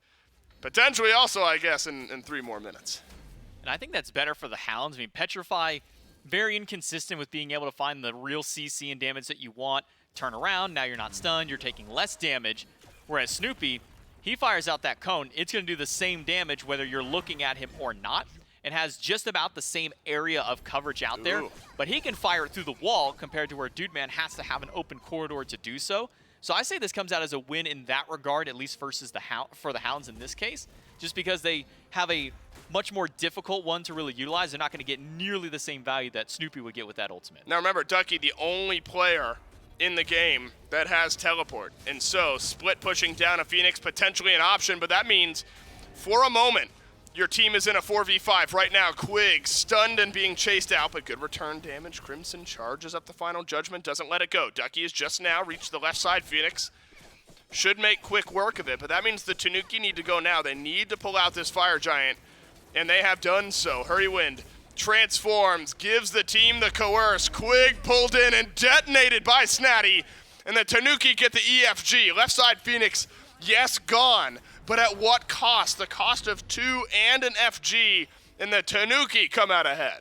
Snatty put in the most work in that fight, not just at the very end where he was able to catch not only Quig and Crimson, who was still trying to full channel his ultimate, but at the very beginning of that fight, Snatty had snuck around and got into a 1v1 with Oath, and put Oath at about a quarter HP, which means this dodgy doesn't get to play the game. It means that Oath does not have an opportunity to really get in this fight, and now it's up for the Tanuki to maybe try and go for the end of the game. Yeah, but how long is it going to take Snatty to get back into this fight? Because at the moment, a 3v4, even with Enhanced Fire Giant, of course it's an advantage, but not as big as it could be. And Quig is going to have time to respawn. And so maybe smart by the 4 members of the Tanuki that were up forward in that position to not immediately push for the win. So there should be at least one more chance now for the Eldritch Hounds. And that's always such a tough moment. I mean, you have a split pusher on the enemy team, but I think for the Tanuki, regardless of the outcome of this game, that moment where you're saying, give up the left side Phoenix, we're looking more long-term, we're going to get the EFG and then a couple of kills and then a right side Phoenix anyway, I think shows you great lines of communication. And the stage has now got to be set for what could be a game-ending fight. 60 seconds on beads for Oath, almost 90 for Crimson. Perfect targets if Snatty can catch the dash on Crim or the dash and ultimate on Oath. Makes it a very simple target for Snatty to go through. Phoenix Siege, at least for the Yomi Tanuki, very kind of linear in this regard. It's walk up, allow the 2 hunters to kind of smack the Phoenix a little bit. Snatty will dive into the back line, drop a fear, drop an ultimate maybe to kind of get the carries away. Magic Feet can pick anybody off who's running at low HP. This, at least for the Tanuki, is mostly just down to, can we get our hunters in there and get the damage off? Where the Eldritch Hounds have a good defense in that regard. They have got Crimson, one of the best mages, to defend against these Phoenixes, to defend against minion waves just because of the range that he has on this Thoth. I thought for a moment we might be seeing a base race, but this is definitely not one that the Hounds want to take. Remember, there's 2 hunters on that side with a Fafnir. Give either of them an opportunity with an Enhanced Fire Giant, you're never going to win that trade. Yeah, you lose that base race. Unfortunately, the positioning now for the Hounds has meant that the left side Phoenix is simply an afterthought for the Tanuki. No, is Quig caught out, but Ducky and Oath, they've gone in as well. And Snatty has simply done too much damage. Ducky stunned by Magic Feet, and Magic Feet pulling the 2 members of the Eldritch Hounds into the rest of the team, and Magic Feet will not die and has the sustain of the EFG as well. A 2-kill swing. And it's for the Tanuki with 1 Phoenix left standing. You ask Magic Feet, that was calculated, but he got the luckiest mantle proc that he could ask for. He used his ultimate to get away from Oath, used the beads initially on the slow that came after. The beads had timed out for Ducky before Ducky's ultimate finished, and right as he was about to go down, as the final bit of damage from Ducky's ultimate was coming through to get the stun, mantle procced, and he gets to walk away because of it. Yeah, calculated, like you said. Unfortunately for the Hounds, even though there are a couple team members still left on the map, this one seems pretty cut and dry for the Yomi Tanuki. Dude Man Bro gets jumped on by Snatty, and the Hades has been relentless, and what a turnaround game from the Yomi Tanuki. We do indeed go to a Game 3 here in this battle for first in the North American SEC. Couldn't ask anything more from these 2 teams out there. Yomi Tanuki make a perfect swap up to their style of roster. They went from this more single target, pick-oriented comp to getting a little bit more damage across the board for team fights, to having a little bit more kind of threat around these objectives, around these structures. And that's the problem you have to deal with any time that you get a Fafnir and 1 or 2 auto attackers. Throw 3 in there. The fact you have Magic Feet means that if objectives or if a structure is left alone for more than a few seconds, the Yomi Tanuki had the perfect answer. But I think a lot of props do have to go to Snatty in this game. The Hades play was really well, even though he had a couple of stumbles kind of towards that mid-game, around that 25-minute mark. A lot of these later fights and a lot of the early was all thanks to setting up for him to be able to get those Pillars of Agony, get beads away, pick off the support. Because unfortunate for Quig, he really just couldn't get a whole lot done in this game. I mean, the only way that composition looks better for auto attackers is if you're the team that has the Amaterasu with the Shogun's Kusari. But then you're missing out on so much of what you just talked about. Snatty with a fantastic game on the Hades. And as you'd expect, between the Tanuki and the Eldritch Hounds, a Game 3 for first place in the North American SCC coming up right after this break.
Yomi Tanuki in game number 2 that send us on to game number 3. The Eldritch Hounds, they look great in game 1, had some moments here in game 2, but ultimately it's the adaptation that we needed to see from the Tanuki, that they got the early lead and did not let off the gas this time. There were some moments though, J-Mac, where it's an overextension maybe from Snatty or a team member caught out on the rest of the Tanuki that gave an opening to the Hounds.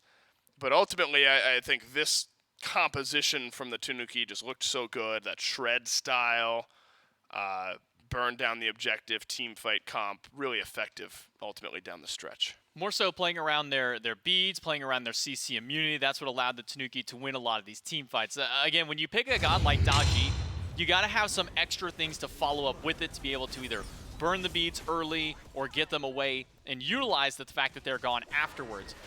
Because of the way that Ducky, and especially Quig, who really didn't get to do a whole lot during these team fights, didn't really get to get a whole lot of action throughout majority of this game, that's where kind of the problem came in, is that Oath had to be the primary initiator, had to be the ones to take the purification beads away, to take ultimates out of some of these carries. And then, unfortunate for Quig, he just gets stuck in what a situation like we saw there with Snatty, where Pillar of Agony goes down. Quig's only CC immunity is, well, I get to stand in place and charge an ultimate. And that's not what you want to do there. So I think if they're going to go into a comp when you're fighting up against the Hades, maybe get something for Quig that either has some kind of dash or some kind of leap with it, which is hard to ask when you come up to the Guardian tab and whatnot. Gods like Fafnir do come to mind to try and counter up that. Or at least be able to get some extra form of immunity. I would not hate it if Quig would have just gone for a beads in that game. Yeah, agreed. You know, now it's back-to-back games where... Now, game 1 was a bit more egregious. No one having Phantom Shell up against the Yemoja, rather than maybe just one option for Quig. Yeah, I mean, it was tough for Ymir. 0, 5, and 8, so at least, you know, in the world of supports, you have more assists than you do deaths, and I'm still, like, feeling okay about things. That's rough. What you looking at? The damage Quig. dealt? Quig damage dealt. What is 1.8k and 30-something minutes not tickling your fancy there, J-Mac? No, it's not. It's making me wonder, did he even load in the lobby at that point? Yeah, that's 10,000 beneath. That's harsh. 10,000 beneath Hurrywind on the flip side. So Quig obviously providing more utility than damage here on the Ymir in this game. Would need that to change. I want to give props to Hurrywind. I know there were some growing pains early on with support and really slotting into that role. Been a long process. I think now, specifically in this set, even in a loss in game 1, saw some great moments on that Naja support. And I think the Fafnir, of course, provides utility as long as you can get the coerce out. You transform, you get the AoE coerce, you've done a portion of your job. I think a fantastic game from Hurrywind, grabbing a couple of kills in this game that really needed to be looked at. And so the Tanuki with some life here going into game number 3, and the Eldritch Hounds, I think, also feeling like they ended up having a chance to win game number 2 here as well. So one final game remains today on our SCC broadcast, and into P's and B's we will go one last time. Remember, the winner of this one, sole possession of first place in the North American SCC, and this is the matchup so many of us had circled on our calendars between these two squads here in the North American SCC, and a little bit of breathing room provided with a win here, and talked ad nauseum, J-Mac, about the road to Worlds, how important it is to separate yourself a little bit. This is a big one between the Tanuki and the Hounds. Hades, probably a good ban here. Yes, take that one away from Snatty. If you're not willing to first pick the Hades in this regard for the Hounds, you know the Yomi Tanuki are going to grab that in their top 2 no matter what there. So I think banning out the Hades very smart. But I also think for the Tanuki banning this tier, not just because of how good Tier's. I mean, Tier's pretty good right now, especially because he's getting a buff coming the next patch, so he's going to be a little bit better. I just think that was also a game where not just Quig, who wasn't able to really get a whole lot done in the team fights, Ducky was kind of coming in a little bit late with some of these dazzling offensives. He wasn't able to really get some impactful ultimates. He had an unfortunate timing, at least with Magic V, where a Mantle of Discord proc ended up stopping the stun coming out from his ultimate. So I think taking some of these picks away from each of the opposing solo laners, which is where a majority of these bans are going through, is between the bans, or between the solos and between the junglers out there, is probably the best target to go for. But now that Yemoja is the first pick by the Hounds, if there is not at least 2 gods that can just naturally get out of the river, yes, or an immediate Phantom Shell picked up within either first relic or has to be second, I think that the Yomi Tanuki might be throwing the game. Yeah, we're trolling a bit if we're not Just a getting little bit. some style of disengage from this Yemoja ultimate. Because Quig has proved that they are good enough on this pick, to find, you're getting value at that point. If there's no disengage with one player caught in your River's Rebuke, now you need to make life a bit more difficult for Quig. All right, you've trapped me, but I'm going to get out. So your River's Rebuke didn't have that much value. Those types of things, what you really have to make this Yemoja think about.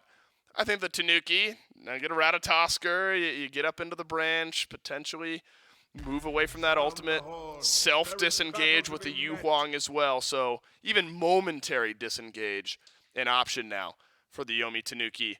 On the flip side, how about this combo? The Yemoja, Merlin, Thor. So initiation, but then also great AoE shred later in the game.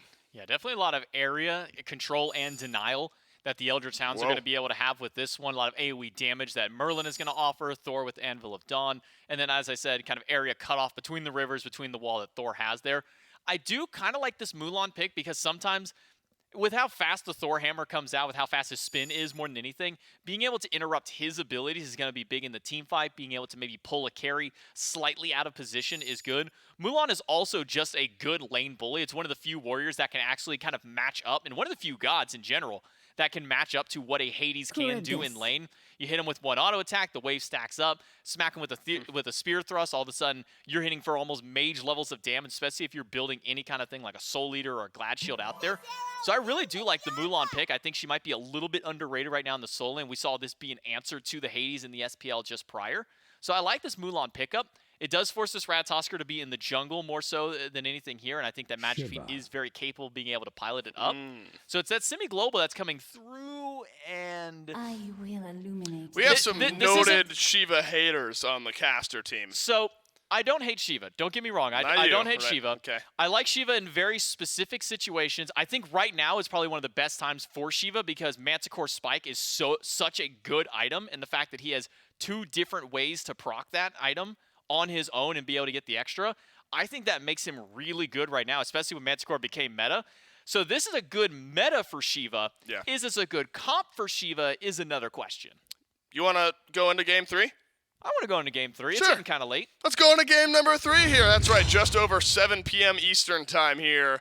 And game 3 between the Yomi Tanuki and the Eldritch Hounds will kick off. Sole possession of first for the winner of this one individual game. And so, of course, that means Ducky on Shiva solo. That'll put Oath back on the Thor, Quig on the Yemoja. And with the Mulan locked in, and then an Amaterasu for the last pick, the question that we didn't get to address yet was where do those two picks go? Because you normally see both over on the solo lane. Hurrywind has been creative over the last couple of picks. And Mulan support is creative, if nothing else. It's actually something that when Mulan did get picked up during the SPL matches when he was here on the desk, he actually talked about the viability that it does have in support.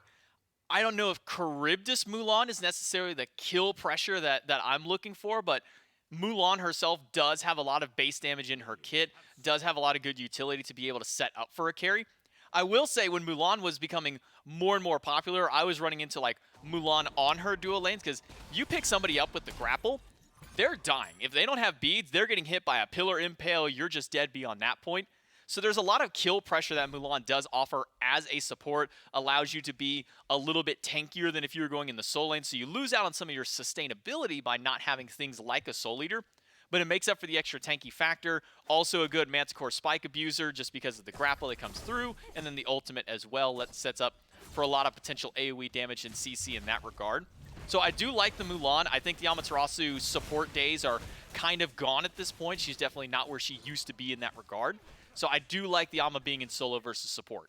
Yeah, I think the solo lane now does have some potential, though, for a bit of scrappiness. Because I think one thing we've talked about with the Shiva is where the power spikes lie. I mean, early in that lane, feels like you should be able to scrap a bit and drop the flames, you pull the target in, just sort of the flow of that kit in the first few levels feels all right. And so you'd think Ducky'd be okay. Appreciate him providing an example of exactly what I'm talking about as I'm talking about it. He's listening. But we have always seen Shiva, maybe fall off a bit, maybe have a bit of trouble later on in the game. And so you'd think Ducky need to really get things going here in the first few minutes of this game.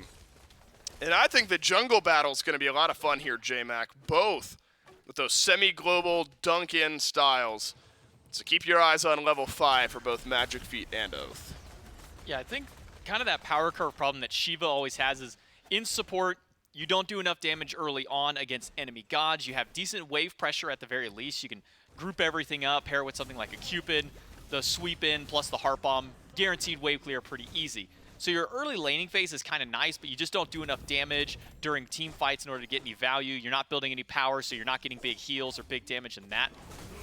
Maybe Ducky in danger, though. Gank from Magic Feet. This should be first blood. Yeah, I appreciate Ducky.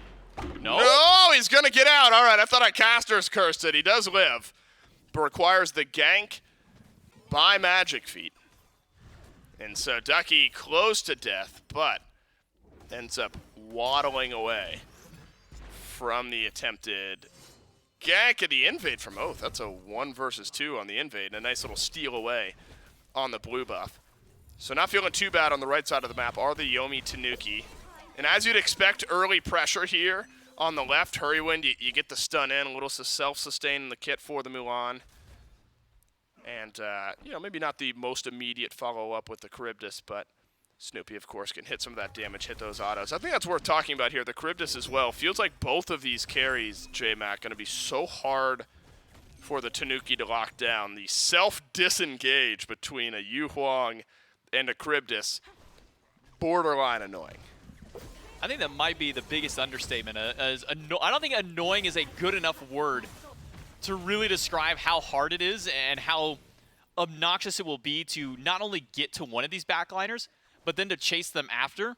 I think for Oath, he's on one of the better gods to be able to do so. He can use his hammer, get in there, Hurrywind, setting up perfect. Get some damage through there. And this is what I was talking about with the grapple from Mulan. You get this early, deceptively long range. Sometimes it feels like it doesn't go anywhere, and then all of a sudden you're being grabbed halfway down the lane at that point. If Hurrywind can keep up this kind of pressure, find these fights, find these grapples during the team fights up against these carries, has a lot of good options and a lot of decent setup for someone like Neu to be able to capitalize on it. But, I mean, going back onto the two carries, I mean, we talk about Yu Huang being a massive counter to a god like Da Ji, 2 CC immunities to get away from Palau, infinite safety in that regard. So you always need somebody who can have that ability to close that gap. Ducky, at least on the Shiva, has the double dash to himself, could always get Blink to get back there as well. Oath with the hammer or with the Anvil of Dawn for chase. Even Quake to try and cut off some of the path with River's Rebuke or the Riptide. Good options to do so, but ganking Snoopy is probably impossible at this point. I mean, as long as he has that Whirlpool up, and then doubly so if he also has his ultimate, you're probably never killing this Charybdis in a one-on-one situation. Yeah, agreed. I mean, Snoopy, you know, Snoopy no stranger to having game plans from the other teams just be all, let's kill Snoopy, right? And so Charybdis, you know, it's kind of a Zapman style every once in a while. The game plan is just kill Snoopy as much as possible. Zapman has loved the Charybdis pick when Charybdis first came out. Good option here for Snoopy and Nehu as well. I look at then Crimson over on the other side of the mid lane. Flicker, it moves you a bit, but not the furthest distance. And so positioning on Merlin so important, especially once that Flicker is down. Thoth, so often thought of with Crimson is one of Crimson's best picks. I think Merlin with Crimson also pretty synergistic. You kind of move one step over, and Merlin is right there. And so, yes, positioning hyper important on this pick, but I think Crimson has got that handled as the game goes on. One of the things that really just does make Charybdis so annoying to gank is, again, I mentioned the Whirlpool, the Maw as well from her ultimate, but it's more so the time that she buys because of those. Whirlpool form lasts 3 seconds. That's 3 seconds of complete damage and CC immunity that you can't do anything to Charybdis. Then you have an ultimate, which gives her a little bit of extra movement speed, and 6 seconds max of CC immunity, plus a beads, plus an Aegis. When you stack all those things together, even if you combine beads and Aegis right after Whirlpool, that's 5 seconds of complete immunity that she has. Then you get an extra 6 seconds on there. That's 11 seconds of some kind of immunity that you just can't stop the Charybdis from either walking away or deal that damage to, which is why players like Zapman, when he brought it out in the game that he did, I mean, there was a play where he gets ganked by 3 people, and he literally bought 10 seconds for his team to take an objective on the other side. Uh-oh. I was wondering if the gank over in mid would result in much more, but it's a Yu Huang and a Merlin we're talking about. Plenty defensive. I did see an Anvil of Dawn from Oath crash forward. But Hurrywind, Manticore spikes early. Decent amount of health already in that health pool. And so Mulan at level 6 has the lockdown. That's what you got to look for as the team fight breaks out. Look at that big rectangular ultimate from Hurrywind, buying some space, potentially some knockups, and some disruption then for the Eldritch Hounds. Snoopy back into the Bloodforged. Or on the flip side, Dude Man Bro sticks with the Transcendence. It's been a decent laning phase for Snoopy so far, but now that Hurrywind is rotated out of lane, that's where Snoopy can really make his money, solo farm up some of that gold. As well as on the flip side, this is where Quig, you look at the River's Rebuke, obviously no Phantom Shells yet, none purchased just yet. Potential for Quig to maybe identify some targets elsewhere on the map. If nothing else, get some beads off of Nehu, make some of those targets uncomfortable. Dude Man Bro. Under the eyes of a couple, though, and with Magic Feet and Oath both close by. Ultimate, semi-global, both could get used. And man, we are just getting real close to a fight, but it has not broken out. And finally, here it is. Hurrywind with a double knockup in the ultimate. And a Fields of Love is down. Snoopy with the Maw, double stun and damage. Then the dueling dragons not connecting from Nehu. That is all the big initiation from the Eldritch Hounds. But all the disengage from the Tanuki has stuck quite well. Dude Man does get stunned. Hurrywind here, not enough damage. After from Whoa. Snoopy, Whoa. needs one more shot. Yeah. Does find it. First blood to the Eldritch Hounds. And this is kind of the AoE that they have on this comp. I mean, you throw Quig's River's Rebuke out. Sure, that's two sides you can't go through. But because Hurrywind has CC immunity when he uses the dash from the ultimate, as long as he has a path out, he's guaranteed to find a way. Quig still alive? I cannot believe it. Oh, Magic Feet dashes away as well. Oath on the chase, double tap, good enough, and your kills are equalized in the first 9 minutes of this game. So a very, very slow start, and gold literally equal. Didn't have a number in the bottom right of that gold chart for a second, as the gold was dead even, experience not that far off either. So about as close as you can get here in the first 10 minutes of this game. Level here, level there. Snoopy's got a slight lead, but then so does Crimson over in the mid lane, and then so does Hurrywind. So, you know, you're talking about different roles just being a bit further ahead. It maybe makes some sense that we're pretty even at this point here, J-Mac. I mean, we talked about the initiation for both Magic Feet and Oath. That's very similar. Biggest difference in this game, maybe Hurrywind and Quig and the way that those supports are going to end up playing this match. So you start to round this 9.5, 10-minute mark. Is this really the area where, in your eyes, Hurrywind needs to stay aggressive? Is this where this Mulan support makes her money?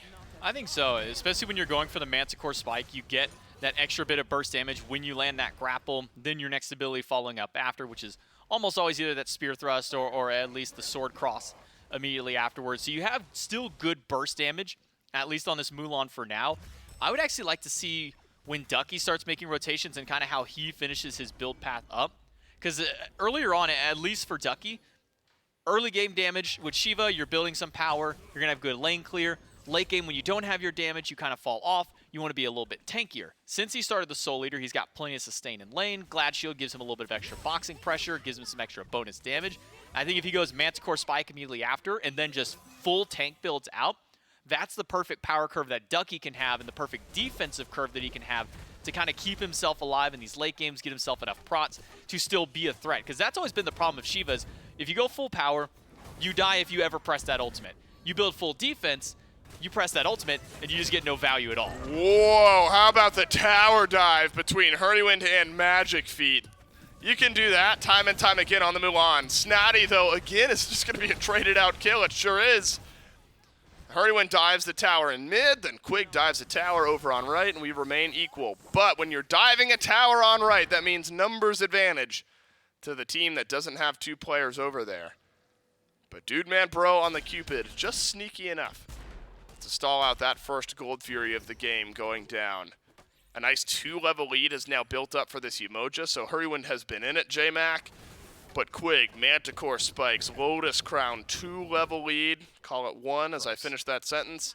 Really good spot for Quig. Yeah, I mean, it's just a gross build, more than anything else. I mean, we've talked to High Heavens about how good Manticore Spike is. We had Aurora sit down with us and do a tier list, and basically his tier list of supports was who is good at using this item is probably just going to be at the meta, no matter if you're playing competitive or if you're playing ranked in that regard. Adding the Lotus Crown means that not only is the heal going to be giving, assuming he goes Fey Blessed potentially, which is always an option to just build both of those earrings there. But if you get the Fey Blessed plus a Lotus Crown, not only are you healing, not only is your heal giving a shield, not only do you get extra shield, now you get extra protections on top of that to make your shields and your heals more valuable every single time. It's just so annoying to deal with the emoji because it feels like once we finally kind of see her fall away for a little bit, something else always ends up coming around, whether it be an item or whether it be a player who discovers something new with that god to really bring her back in. Everyone's got to be careful. Yeah, I mean, you hate using the Mulan ult to get out, but if nothing else, provide some value. Where did Oath come from? That's what Anvil of Dawn brings to the table. And Magic Feet needed a reminder. Hurrywind as well did not have the disengage, and Mulan immobile after that. Nehu's going to get chased down as well, and the Tanuki from out of nowhere. Swing 3 kills, and that should be an easy Gold Fury at 13 minutes. It's that re-engage that comes through there. I mean, Oath is just absolutely dominating on this Thor, getting those Anvil of Dawns exactly when you need them every single time. It's just perfect play by Oath. And again, this comes back to what we were talking about in game number 1 with the Hounds is if you are using this Thor, you are saying that early game, I'm probably going to miss a couple of ults, but if I hit them, we're good. Late game, they've got to be on point. Doesn't matter for late game right now because we're still early on. Oath is able to just find great setup in the backline. He's waiting for the mobility to be used ahead of time, waiting for the beads and the CC immune ults to be used ahead so that he can be the reinitiation that his team needs. And this is where the Tanuki were able to, you think back to game 1, Tanuki just needed the one big swing, get themselves 2,000-3,000 gold ahead, and put the rest of the game behind him. And really the first bit of value we've seen from the Shiva there as well, where Ducky rotates out and the space control, bit of healing in the team fight as well. And so in the lane, looked all right for Ducky, but that's the first great example of what Shiva can do in a team fight with a little bit of chase down then as well. Finishes up the Soul Eater and is in a really nice spot. But the worrying trend, I think, J-Mac, has got to be, for the Tanuki, has got to be that Oath is once again feeling themselves on this Thor pick. Really connected during game 1. Now the Anvil of Dawns, that full swing, that full burst rotation of abilities. It's hitting yet again, and it's got to be just so hard to play against a style like that where beads and disengage is your answer. And that's what the Tanuki likely are going to have to play around. Do see Hurrywind. Yeah, Hurrywind is just being chased by everybody, no matter who steps up. Yeah, but again, Hurrywind seems to be the target for him every single time. Man, but the ultimate is down. It's just a run back of exactly what just happened. Hurrywind too far forward, ultimate used, and then what does Mulan have? I suppose you can grappling hook to the wall and pull yourself away a little bit, but you're slightly rooted in place. This hasn't been much of an answer back, and this is just relentless. Got to be a kill on the Dude Man Bro. The Ma. Yes, gobbles up one, but Oath is answered on a Nehu. Anvil of Dawn is down. Yomi Tanuki not out of the fight just yet. Snoopy, a couple more autos and a double kill for the Charybdis, and a flicker away from Erupt Crimson. Keeps this as a 2-for-1, and the Tanuki in a pretty good spot. Could be a triple kill for Snoopy. Unsure if the legs are there, but Snoopy wants it. Maybe Snoopy will get it. Oath with the sidestep and the pullback. What a play from Crimson. Oh, no. Snatty. But Snatty there anyway. And this is the turnaround from the Yomi Tanuki, but Snoopy has done too much. Snatty doesn't get the first hit of the ultimate, so no stun to follow up on a Crimson. And again, that's the downside of the Mulan. Great character in their own regard, has good CC. The problem is that her CC involves her either going in or getting out immediately. So whenever that grapple does get used, Eldritch Hounds recognize, okay, Hurrywind now doesn't have an escape with the grapple towards the wall, has to use ultimate. Perfect timing for Dude Man to catch the Heart Bomb during the dash initially. That way it would have the timer and the delay to go and last all the way through the CC immunity and then get the pop afterward. Then obviously all Quig needs to do is just drop a Riptide on the only exit point that Hurrywind could have had there in order to make it go through. But Oath finding a pick in the back line all that while definitely makes that fight at least go nicely for the Eldritch Hounds, making sure to keep one of the carries out of the fight the entire time. This trouble for Ducky, though. Burst, sustain. Anvil of Dawn, considered by Oath, but not used. Wow, pretty heavy investment. I mean, the time of 3 team members from the Yomi Tanuki to chase down Ducky do force the ultimate, but that's about it. Ducky can head back, teleport back to lane, if that's what he wants, and then adds a sovereignty. So the mindfulness, and it makes sense. It's only Nehu who's going to be dealing magical damage throughout this game. You don't have the Guardian, and so physical defense easily prioritized here by the Eldritch Hounds, and the Pyromancer confirmed. And that's got to be a concern now for Nehu specifically, I think, J-Mac, realizing all of the magical damage lies in that Yu Huang. The good news for Nehu is that this is where this Yu Huang starts finally coming back online. Yeah. One thing we always talk about is that Yu Huang, first like 3 to 5 levels, really strong when nobody has both beads and Aegis, or when beads get taken away, he has great self setup for the remainder of his kit. You land a root into a 1 combo. That's a lot of damage that's going to come through against any of the squishier targets. Dueling Dragon's a great form of displacement as well.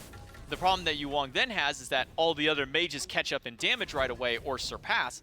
And so up until he hits about 3rd item, level 15 to 17 kind of range as well, he just kind of exists, and it gets a little bit hard for him to really get the damage out there he wants. Everybody else is hitting really hard, like the assassins who are able to dunk in. So he doesn't have a great way into a fight. He's not as threatening.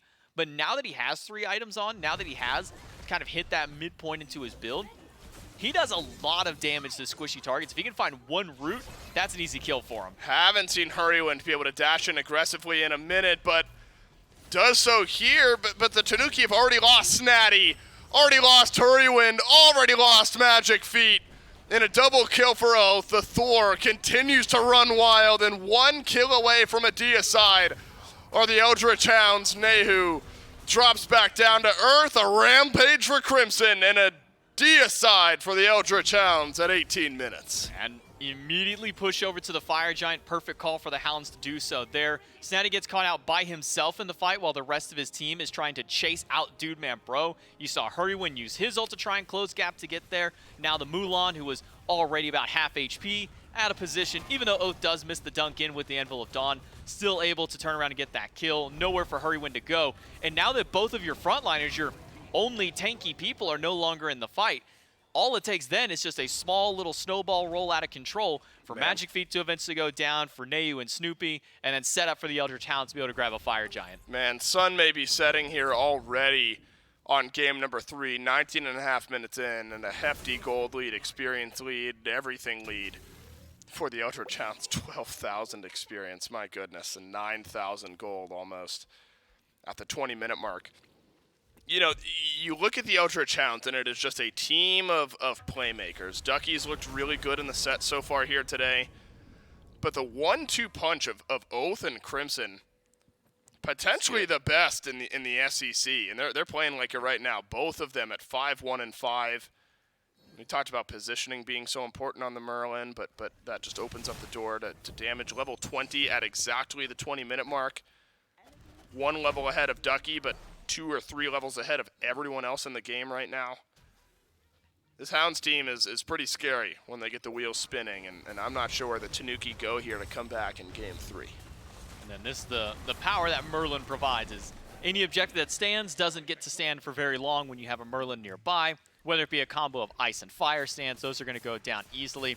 And I think you're right to talk about the 2-man squad for the Hounds between their jungle and mid. I think the 2-man between Quig and Dude Man Bro as well is one to really be a force to reckon with. I mean, we go back to Season 8, Phase number 3. This is a 4th place squad that comes in with these guys, and they're able to do plays like this against teams that were like the Winter Dogs, currently the Valkyries at that time. They're making plays on these guys. It's because the synergy that they have between their pairs is some of the best in the league. These are not the shortest death timers at 21 minutes. 30-second death timers across the board. Left side Phoenix. Slowly being burnt down. Ducky wants some more though. Finds Snoopy. And about 2/3 of the health bar at that. Oath is going to work down the tier 2 tower in mid. That means just 1 tower standing. So, we'll was wondering if you could get a full 5 rotation onto the left Phoenix and potentially run this thing down, but Magic Feet and Hurrywind likely will get at least one more chance at fighting back here in this game. So awkward now, though, for Snoopy. My goodness, wall, 2-tap, spin to win, all of it.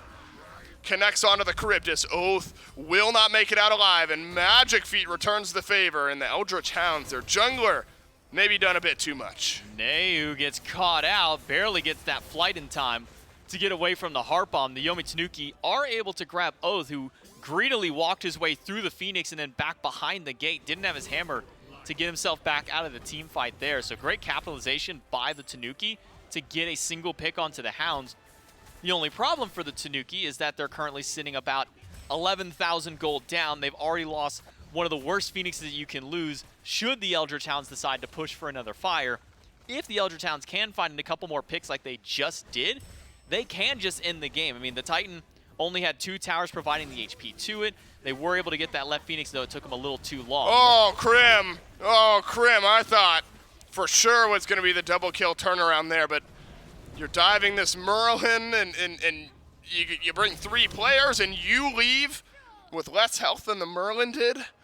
Real bad indicator of the game state right now for the Yomi Tanuki. Crimson simply too good at this pick in turning around the damage.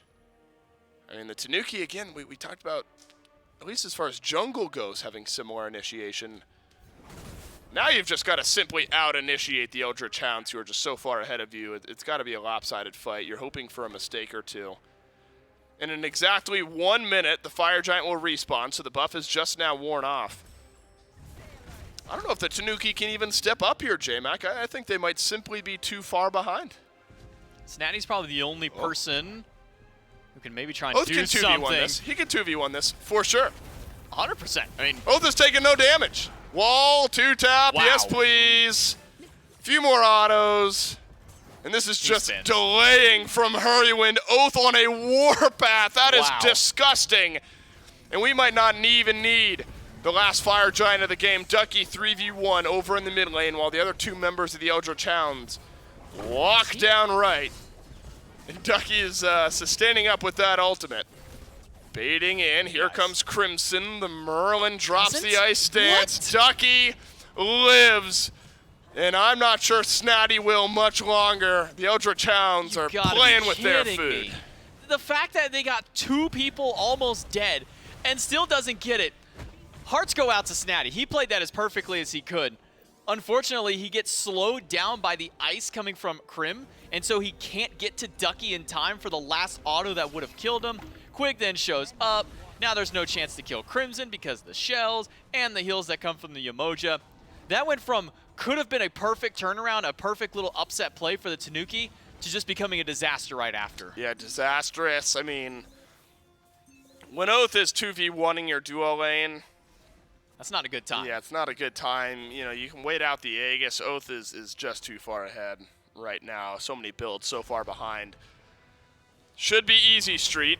We'll see if the Eldritch Hounds can remain clean around the Fire Giant. Again, a pick here or there with the death timers as long as they are is an opportunity for the Yomi Tanuki. Fire Giant pulled. Snatty with a heart bomb on his head. Will avoid it thanks to the dazzling offensive. Ducky spreads out the healing and a bit of movement speed to the rest of the squad. Positioning for the Yomi Tanuki has maybe never been more difficult. Yeah, you can't step up at this point.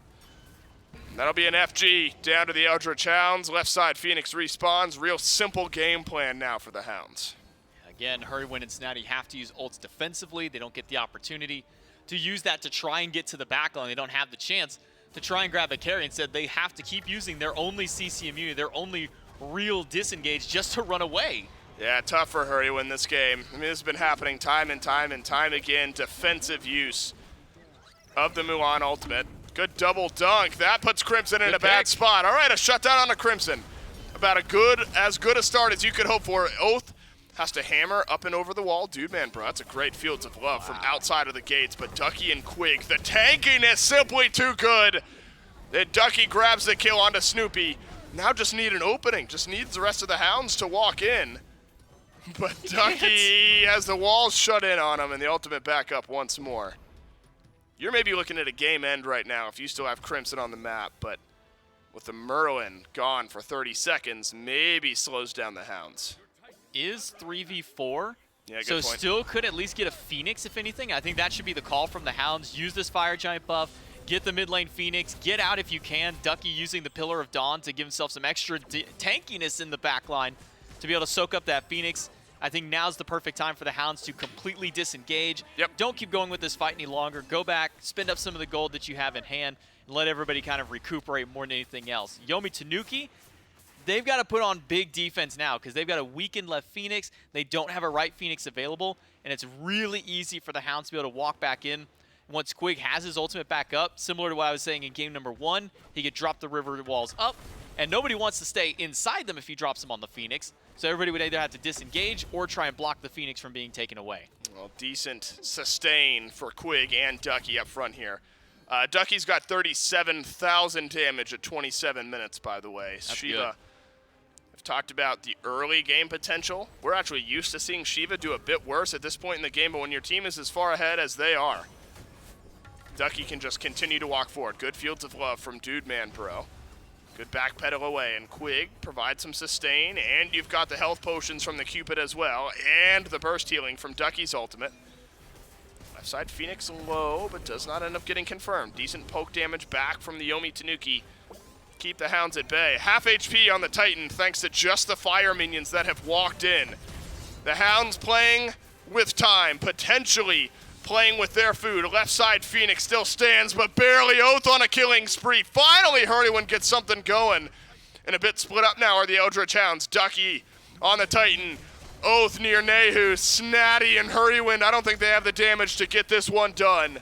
The Eldritch Hounds mop the floor with the Yomi Tanuki, and that Titan far, far too low. And the Eldritch Hounds should be on an easy street here to close out Game 3.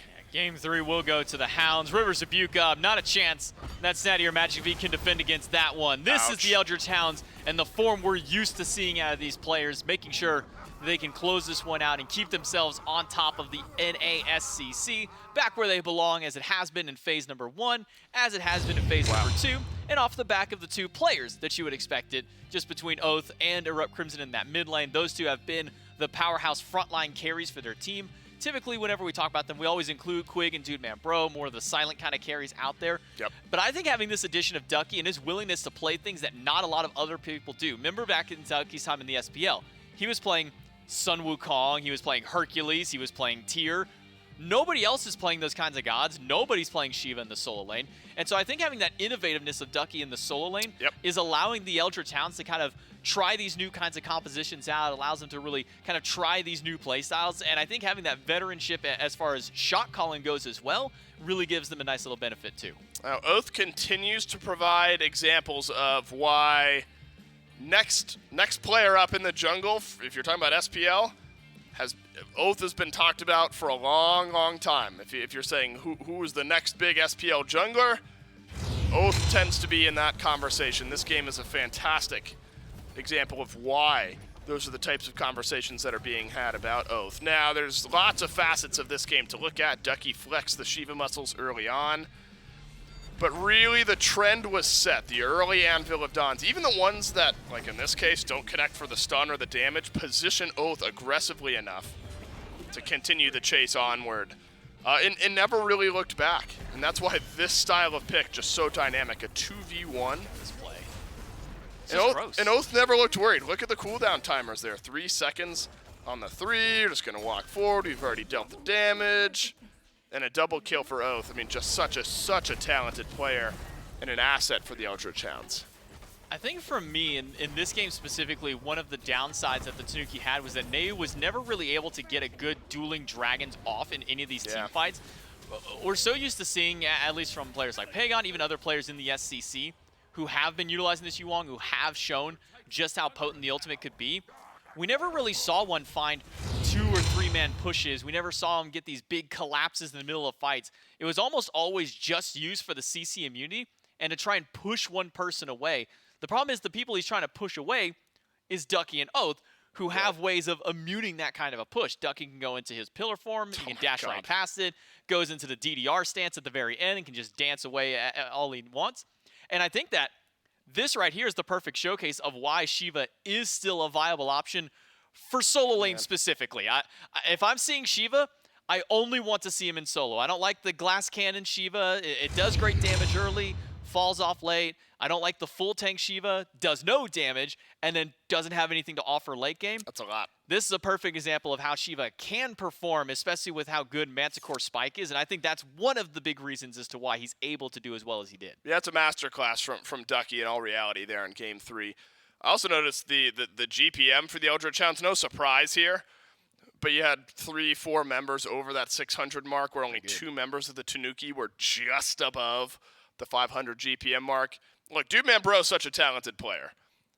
Got to kick the feet up here a bit in game number 3. The Cupid He got to coast. did the job, dropped down the Fields of Love, and got the job done. The Eldritch Hounds now sole possession of first place. We'll look at the standings here in just a minute. Let's take a look at the North American SEC schedule, though, for the remainder of this week. Remember, 2 North American SEC games today. That means 1 more remaining. That'll be the Shibalba Storm up against the Anansi Weavers, and that will be Saturday morning prior to the SPL kicking off. That means the EU SEC, our third match of the week, will be tomorrow morning prior to the SPL kicking off. So if you want to see some more North American SEC, tune in 11 a.m. Eastern Time right here on twitch.tv/SMITE game prior to the kickoff of the SMITE Pro League then for that day. Now, we've talked a good bit about the standings and how important it is, and really for these teams right now, as far as that initial